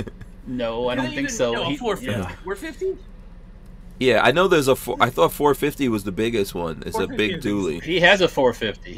Yeah, he does, right. Yeah, he does have a 450. He has a 450? So there's a 8... Yeah. Hold on a second. There's no way there's a Ford F850. No, I've never seen a Ford F850. Yeah. By the way, let me show you this. I had this on my phone. Check it out. This is at Fort Scott Munitions. Truck. Look at that. Walter, that's a freaking tow truck that he's looking at. What the hell? He's planning on buying something. Can you guys see that big, massive gator right there? Yeah, that's a big ass gator. Yeah, that's at Fort Scott Munitions. Oh, so he's gonna be towing a bunch of stuff. That's like a massive, massive truck. They're like the 650 and the 750 are like the commercial size trucks. Why doesn't he just get the tractor trailer ones? The big. And this truck he's looking at is actually like a dually cab. Why? So it's like a big service truck. Yeah, so it's got like that's this a big the ass service. Oh, I like these. Here's So Doug DeMuro with one right there. Yeah, these are badass. Yes, I like that's it. That's the cab size and stuff. So just imagine that with like one of those service boxes on the back with all the doors and stuff on. Yeah. And it's got a generator sitting in the, or a big air compressor sitting in the back. Yeah. So hey, it's coming up in an that's auction, cool as hell. auction. Yeah, you could make money with those because you can tow things, you can tow multiple vehicles and get paid. It's basically a commercial vehicle, the size of it. I think he's thinking like some kind of apocalypse vehicle or something. You know, I don't know. It would work if it's a diesel. Hell yeah, it would work great for that. Yeah.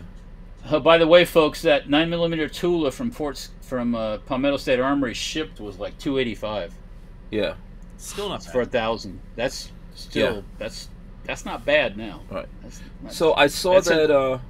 Go ahead. That's in my purchase range, actually. I haven't.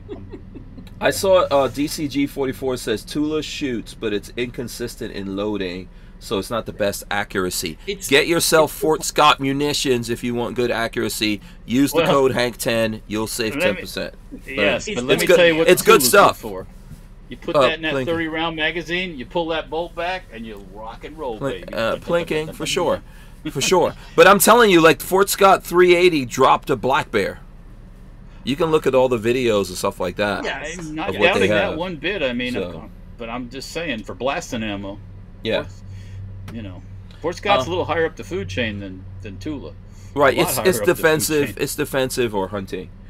Even though if you guys look at our videos, we use it for what seems to be plinking, but we are using it for professional purposes because we're professionals. I'm professionally rocking and rolling with my machine gun. I know Asper Warrior. What's Asper Warrior saying here? Leveling your printer means your nozzle is equidistant to the bed at all four corners, or some people do more than 4-point leveling. I know. I've been looking at a bunch of videos. I mean, how long is it? I mean, what do it have? Like little screw adjusters, and you just basically level it out. Yep. There's probably a level in each corner too, like a ball. There's not an actual thing. So most people, what I've heard is you run your bead around the outside of it. So you use the print head, run it around the outside, and make sure that it either doesn't touch or touches. Like you want equidistant. You just bring it down so. Yeah, I've also seen there's the thing that they do with a piece of paper or whatever that they put on the paper method. You're using something for a gauge. Yeah. You touch off on all four corners. Right. Yeah, that's pretty much all it is. Yeah. Let me turn this up here. This probably needs to. Can we go up a little bit on that? There we go. Throw some more light in here. Like we. Yeah, now you look crazy. Now I'm not quite sure what the desire is for the big ass truck, but if I wanted an apocalypse truck, I want what are those military trucks with the diesels that could run anything? Those things were awesome. Yeah. They already have those. They already have those. Deuce and a half or whatever. Those big ass. Walter has like those M35. already. Those are terribly uncomfortable to drive around in. So yeah. Yeah, but if you're running zombies over, I almost said people. If you're running zombies over. Lola wants me to talk about Dave Chappelle being tackled. Did you guys see that? Tackled? Yeah, I saw it. Yeah, some guy tackled Dave Chappelle on stage and got his ass whooped. Bro, did you see his arm? Yeah, his arm was like in the completely opposite. The guy that tackled him? Yeah. Got his arm whooped? What, security get him or something? Yeah. Security got his ass afterwards. Yeah. Caught a serious beatdown. Well, I don't know. I mean, don't do that type of shit. Is what I would say. Why do you want to do that kind of monkey business? He was. I don't know. Crazy. I don't know. Like all of them, he was crazy. Well, I think I saw a clip on Instagram or something where the guy was like, his arm is all like waving around, and he's like, I guess I shouldn't have done that. Yes, you don't. Oh boy. What is wrong with people, man? Someone's trying to slap Mike Tyson or mess with Mike Tyson. Yeah, stupid. I think that's a smart move. Yeah, you trying to tackle Dave Chappelle on stage? Crazy. The world has lost its mind. Yeah, the world has lost its mind. Stupid people out there, I'm gonna blame it on COVID. God, it was yeah. It's COVID. So I sent you guys a thing. Did you guys see the article I sent you? Antifa thing. Not just Antifa. Well, yeah, there's a reporter for Antifa going around burning down churches and stuff. Oh yeah, imagine that. But also, did you see where in China, China is in all these lockdowns, and where they're making the MacBook Pro, they lock the people in the factory for a month, and they're fighting their way out. Insanity. That's insanity. Yeah, it's crazy, but that's crazy stuff is happening around the world. So, 42 Chilled says he had he had a knife and a fake gun. What I read is he had both. He had a gun. It looked like a gun, but it was a knife. That makes no damn sense. Knife. Yeah, it was all in one. That's so stupid. It was the stupidest invention ever. This is how you bring a knife to a gunfight, but it's a gun. Oh, it's the worst way possible. Yeah, I saw that. Bring your ass to a broken arm. Have these employees locked? Sorry, Walter. What? Yeah, I just said that's how you bring your ass to a broken arm. Yeah. He got his ass chewed up. Yeah. So they have them locked in the work facility? Yeah, they have them locked in, and they're fighting to get out. I mean, they're going to keep them inside a Chinese plant. Some can be seen fighting with guards. Owned by Quanta Computer, is operating under strict lockdown conditions, which go even further than the closed-loop production system. Jesus. Yeah. Could you imagine? And I guarantee, Mac, I guarantee Apple will be all up in arms about something happening here in the States, but won't say a word about that. Oh, no. No. Not at all. You won't hear a peep out of them. The other thing I saw was crazy. The article that I was reading was, so in Michigan, this guy, I think he had a Jeep, and he took the Jeep to Jeep for them to give him an oil change, and then the mechanic working on the oil change couldn't because it was a stick shift, couldn't figure out how to properly put it in park and get the engine running and all that. Yes. And the car like pinned him and he died. What he did is he had it in first gear, and to start a manual transmission nowadays, it still most cars have that push start where you have to keep your foot on the pedal or on the brake. Yeah. He was reaching into the car and put his hand on the brake and the clutch at the same time, started the car, didn't realize it was in first gear, and then let his hand off the clutch, and it lurched forward like a... Yeah, which is what it does because it's in first gear. Because it's in first gear, and it crushed the guy standing in front of the car between a wall and the car. I mean, that's 2,500 pounds lurching into you, and it killed him. That's not the owner's fault, and that's not the car's fault. So here's what's happening. The guy's family cannot sue the company where this car was being repaired because in order to work there you have to sign some kind of thing where you can't sue them. There's some sort of law. What I read was there's some sort of law where they cannot sue for negligence against the employer because so the guy that was doing this had no experience with manual either. Mm-hmm. He had no experience with a manual transmission, and he was 19 and had no license. He had no driver's license, so he had no business working around cars. So instead, their lawyers said, well, you should just sue the owner of the vehicle, even though the owner because the owner gives you permission, you could sue him. The owner took the vehicle to the dealership. Anyway, so they're suing the owner, and they want $15 million. And if I was the owner, I would refuse to let that company. You can't. The insurance company ultimately, I think, is going to settle, but that owner is going to be screwed. His insurance will forever be high. How could it's not? If he could even get it. How is it the owner's fault? The car that the. It's not. It's not his fault. What? So why is it even good? If it's his fault, then we're all at fault anytime that happens. Go ahead. What I read is what they're trying to do is, I don't fully understand how this works. But in the article it said that by suing the owner could then turn around and basically take that $15 million bill and say, no, this is on the insurance company for the shop, and the shop would then have to pay it. But they could only do it by suing the owner. It was something really wacky. I'm never going to agree to that. I'm not going to play that I was game. like, I'm not footing that. If the shop says no, then I'm footing that bill. Fuck off. No, that's not. Yeah, it seemed like it was something like that, which doesn't make any sense. Yeah. I mean, if an insurance company pays $15 million on your behalf, you're going to have a tough time getting insurance in America. And for something that now, if it's something you did, that you were negligent, you did some dumb shit, you were drinking and driving, whatever. Yeah, no, it's your fault. Fine. If you're at fault, it's your fault. Yeah, but you take your vehicle to a dealership and they don't train their people properly and they don't practice proper safety measures. Fuck no. You know, and all of this is the same kind of stuff that these lawyers use to try to sue firearms company if someone does something stupid with a gun. And it's going to continue. And this is why shit is expensive in America. And that's why that little milling machine is not made here. Yeah. You know what? You know how expensive an oil machine is, oil change is going to be after that? I'm getting mine done on Thursday. Shut up. I mean, come on, man. What the hell is happening? The courts have to throw that out. Like whatever for the obviously someone lost a family member or whatever, but come on, man.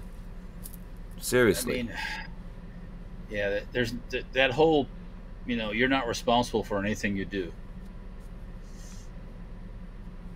It'd be like, it's like the people that screw around with airbags. They tow them out of cars and they do all kinds of shit with airbags. Is that the airbags manufacturer that you take a battery into your airbag and blow your face off? Yeah, exactly.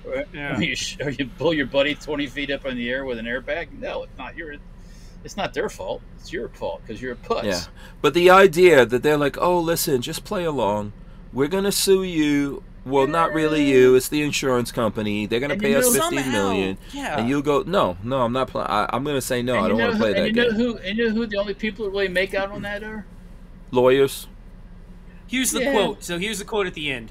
In reality, the owner is going to be held responsible, but the dealership's insurance company is paying. But that makes no sense. That makes no sense. That's like confessing to a crime you didn't commit. Yeah, I'm not gonna do it. I'm not gonna do it. The lawyer is arguing. I won't do it.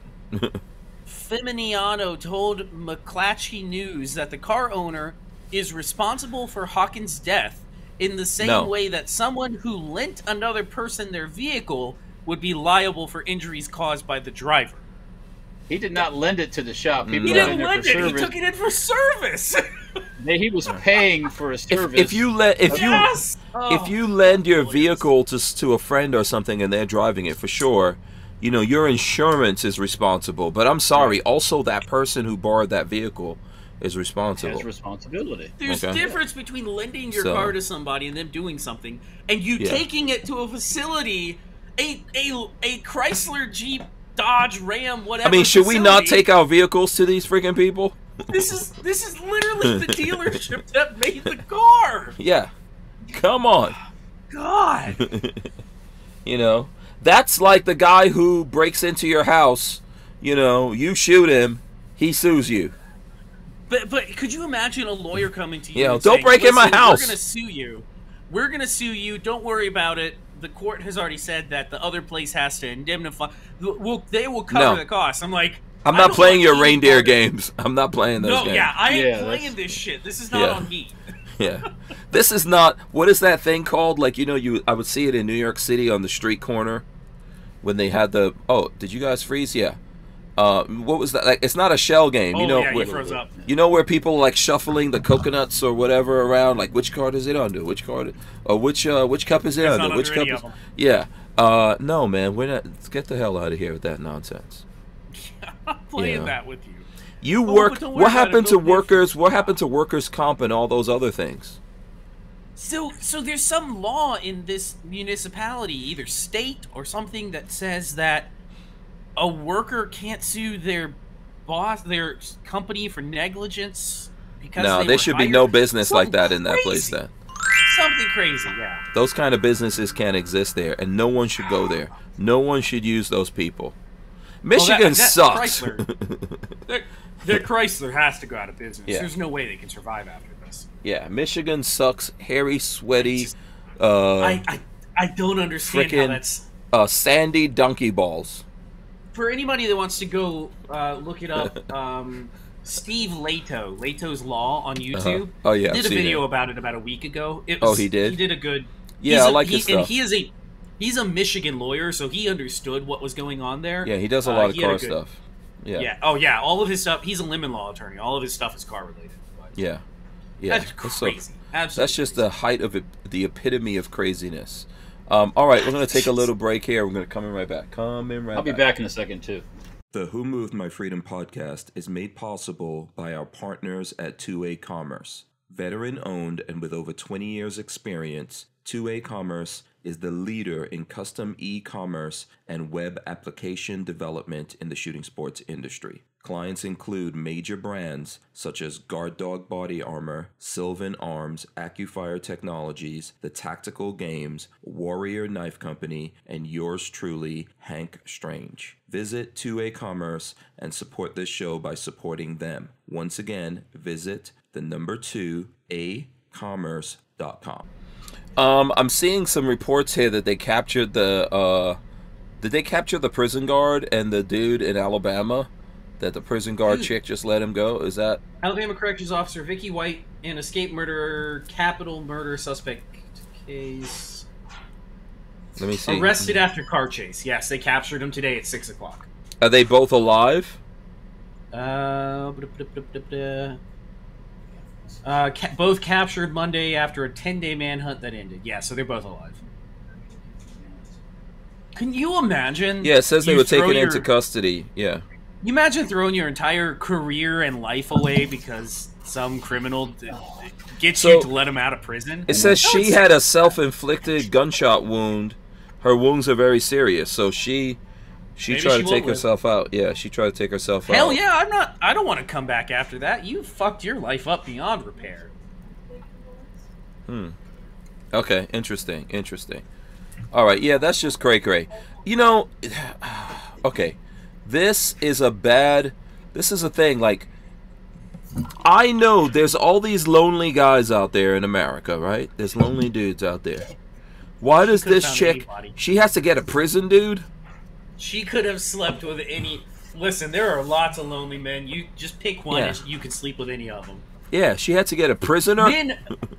Is that a control thing? Is that a control thing? I don't know if she understands, but men, especially, we're not that choosy. If somebody wants to get it on with you and they're not like obese or whatever, most men are going to be like, yeah, I mean, in prison, it's prison. In prison, it's another dude or the female prison guard. I mean, your choices, your choices are kind of limited, or the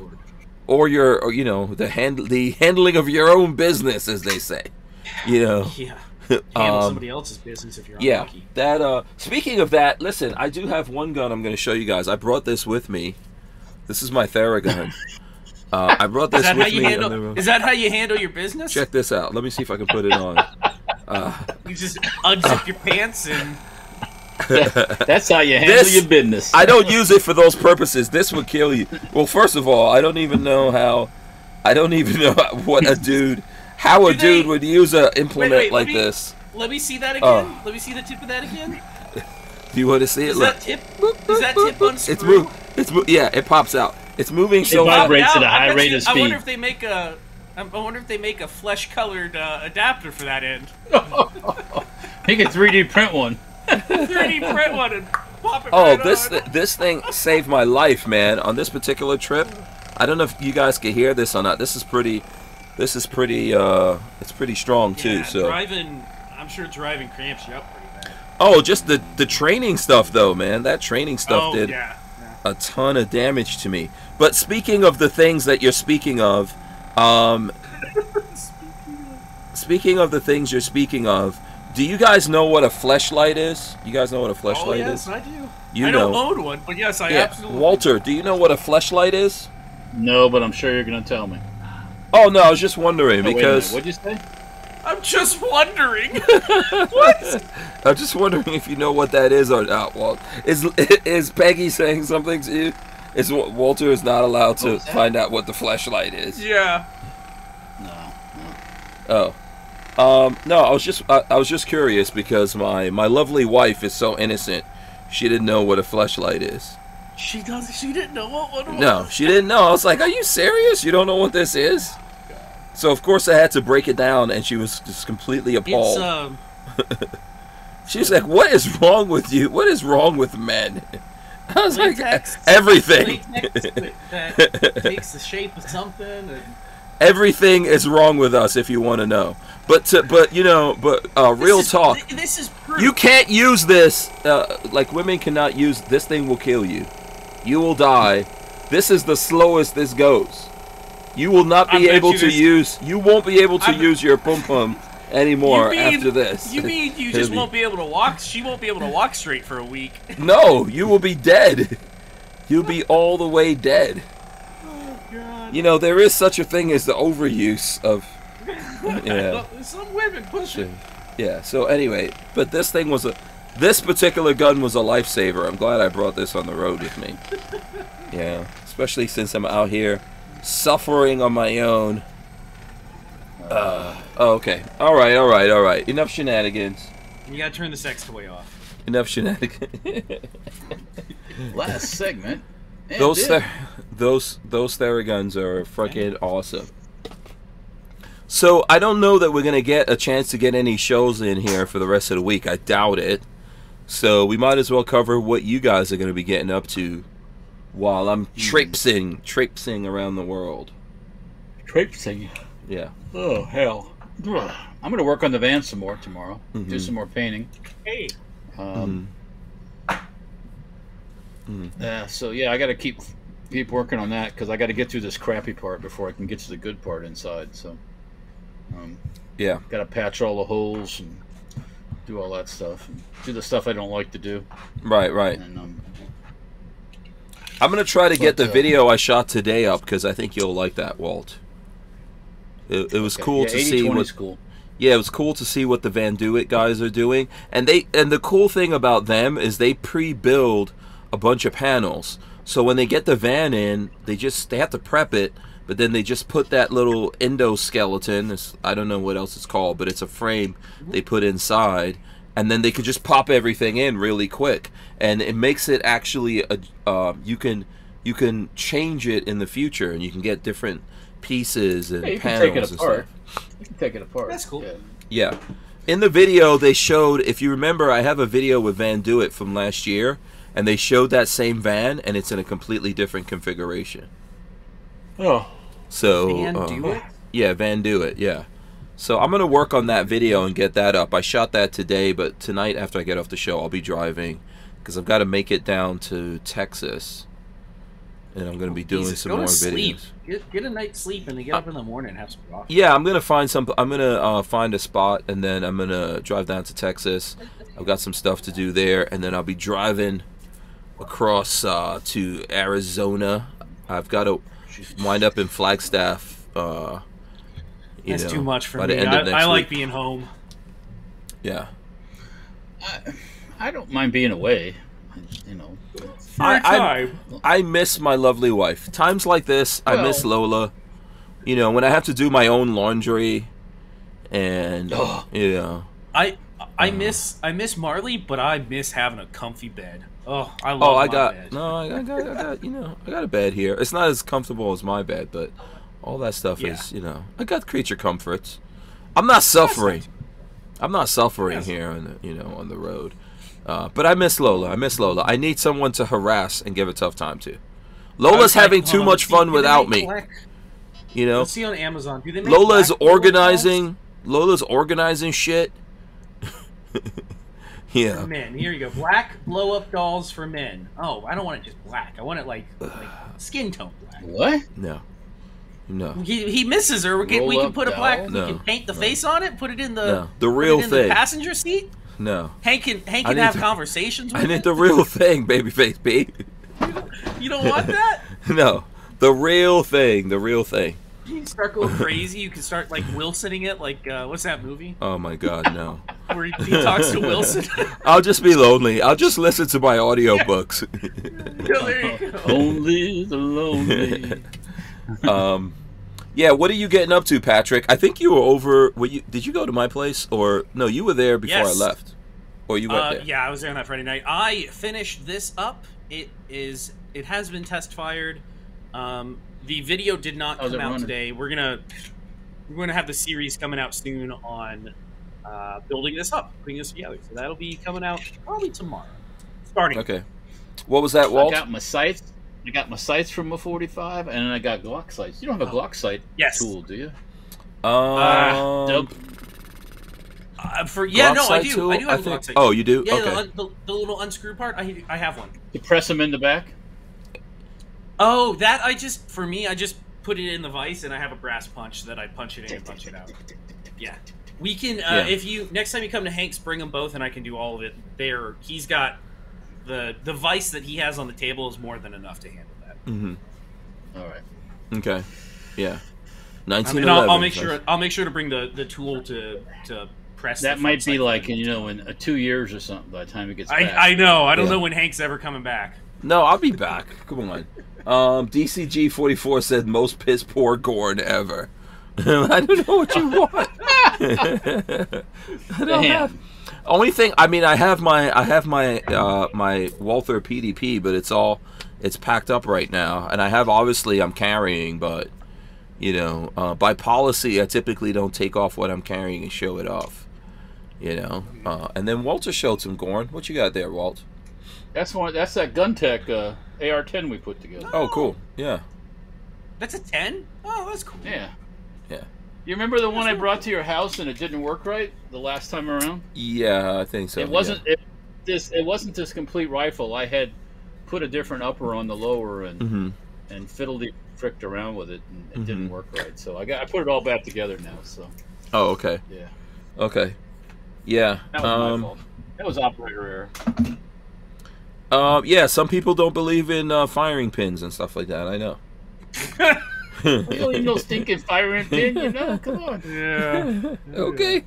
Alrighty. I think we do need some firing pins, but okay. Need no stinking firing pin, man. Yeah. What you talking about, Willis? Yeah. Willis. Oh, hit the camera. Oh, hit the camera again. Yeah. Okay, Walt. What am I doing? I don't know. I have no idea what Walter's up to. Any cool guns come out while I'm on the road? Anyone release anything? Any kind of badassery? I haven't seen anything that I've just been drooling over. Nothing really out. Yeah. No, this is the only thing that caught my eye. A week or so ago. I'd never seen one before. The Turkish version, and I was like, "Holy cow! Where am I been, man? I gotta get this oddball." It's not a bad price. I mean, are you gonna modify that in any way? I don't know much. Well, I don't know what I can do to the thing. The lower is. We gotta make sure it runs first. Yeah, I mean, I shot it in the bullet trap, but we need to put lots of rounds, all the rounds. Yeah, we need to get a bunch of videos. We need to get a bunch of videos done. Do a shotgun video. Start real simple. We have a single barrel, double barrel, AK barrel, this barrel, that barrel. Pop, pop, pop. We also need to go see Trey from Aries. Yeah. He's got some cool machine guns. That we could do some stuff with. So we got to do that. We got a bunch. I have a bunch of video ideas of stuff I want to do also. So there's gonna be some cool stuff. Oh, you know what's coming up? NRA is coming up while I'm on the road. Anyone care about that? It's in Dallas. Dallas, right? Or Houston, Dallas. Yeah, I'm not gonna be there. If anyone wants to know, I won't be there. Yeah. Nope, not for me. Yeah. I'm not doing it. If any of you guys out there, well, actually, I spoke to Rod Mills. Rod Mills is going to be there. Oh, good for him. He's just going to hang out with his brothers. That's all he's doing. Yeah. I think it's a social event. Yeah. I get it. I get it. I mean. Yeah, I understand it. Skivvy Waver says Hank find a lot lizard. No, I don't want AIDS either.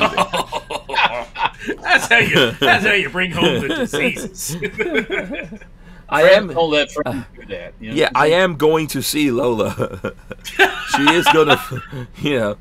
is gonna fly out, and meet me. So, I mean, come on, you guys don't know. I might talk a lot of junk, but I'm not that crazy. I'm not that crazy. I'm afraid of diseases. Oh hell yeah! I don't want none of that. Yeah, I don't want my pee-pee to fall off. No, that happens. You get something wrong, and that'll happen. Wait, that happens? Dudes' pee-pees fall off, actually? Oh, you get leprosy or something? That'll fall right off. Yeah. If you want some interest, if you want some interesting gory reading, read about the, what is that disease? That made the rounds in the Middle Ages. The Black Plague. No. Leprosy. Sexually transmitted. Gonorrhea. Al Capone died. What are you talking about? Gonorrhea. The guy Al Capone. Gonorrhea. No. Yeah. No, it's not gonorrhea. Syphilis. Syphilis. Yeah. Read about. Yes. I didn't even realize this happened, but back in those, there was a syphilis plague, and you literally just.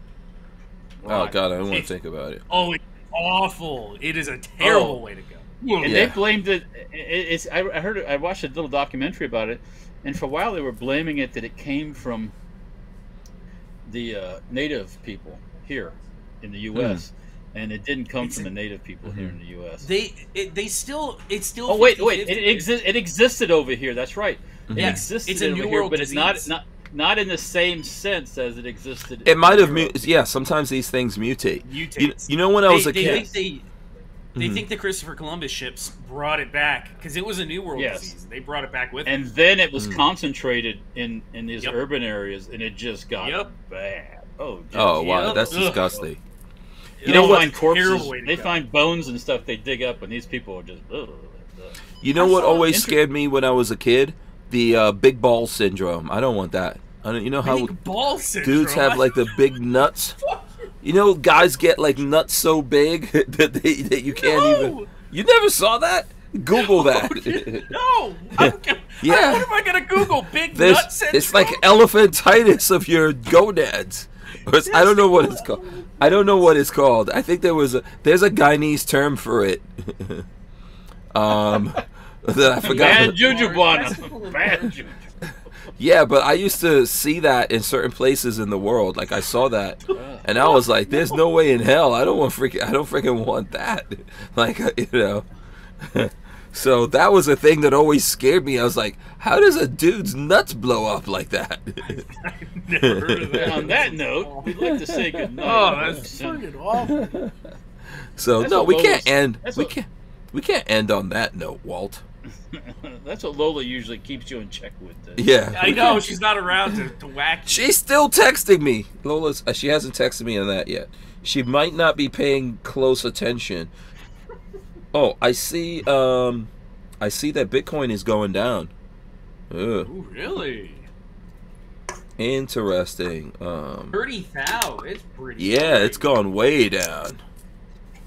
The Bitcoin is. I don't know. Let me see where gold is at. That's a good indicator. Yeah, but Bitcoin keeps going down, man. You know what? I think there's a lot of those Russian millionaires and billionaires. They've been cashing out their Bitcoin. I'm pretty sure of it. Let's see, gold price. El Salvador just bought $15 million worth of Bitcoin at 30,000. 40% of Bitcoin investors are now underwater, new data shows. Woo! I wonder what's causing it. The typical buy high and lose it all. Yeah. I'm trying to see. I think gold is 1853, but I don't know. Let me see the. I haven't been watching any of that stuff. I haven't. So I don't know like where it's at on the. Let's see where it is in the last 10 years. DCG40 said, "What about the Amazon fish that swims up your pee-pee?" I saw a thing about that. Those are real. And they have real stuff. You want to hear something terrible? Yeah. Their fins have backwards-facing spikes on them. You can't get it out. Try to pull them. You can't just pull them out. Oh, God, they're horrible things. Yeah. Those are things of nightmares. It looks like gold is at a 10-year high.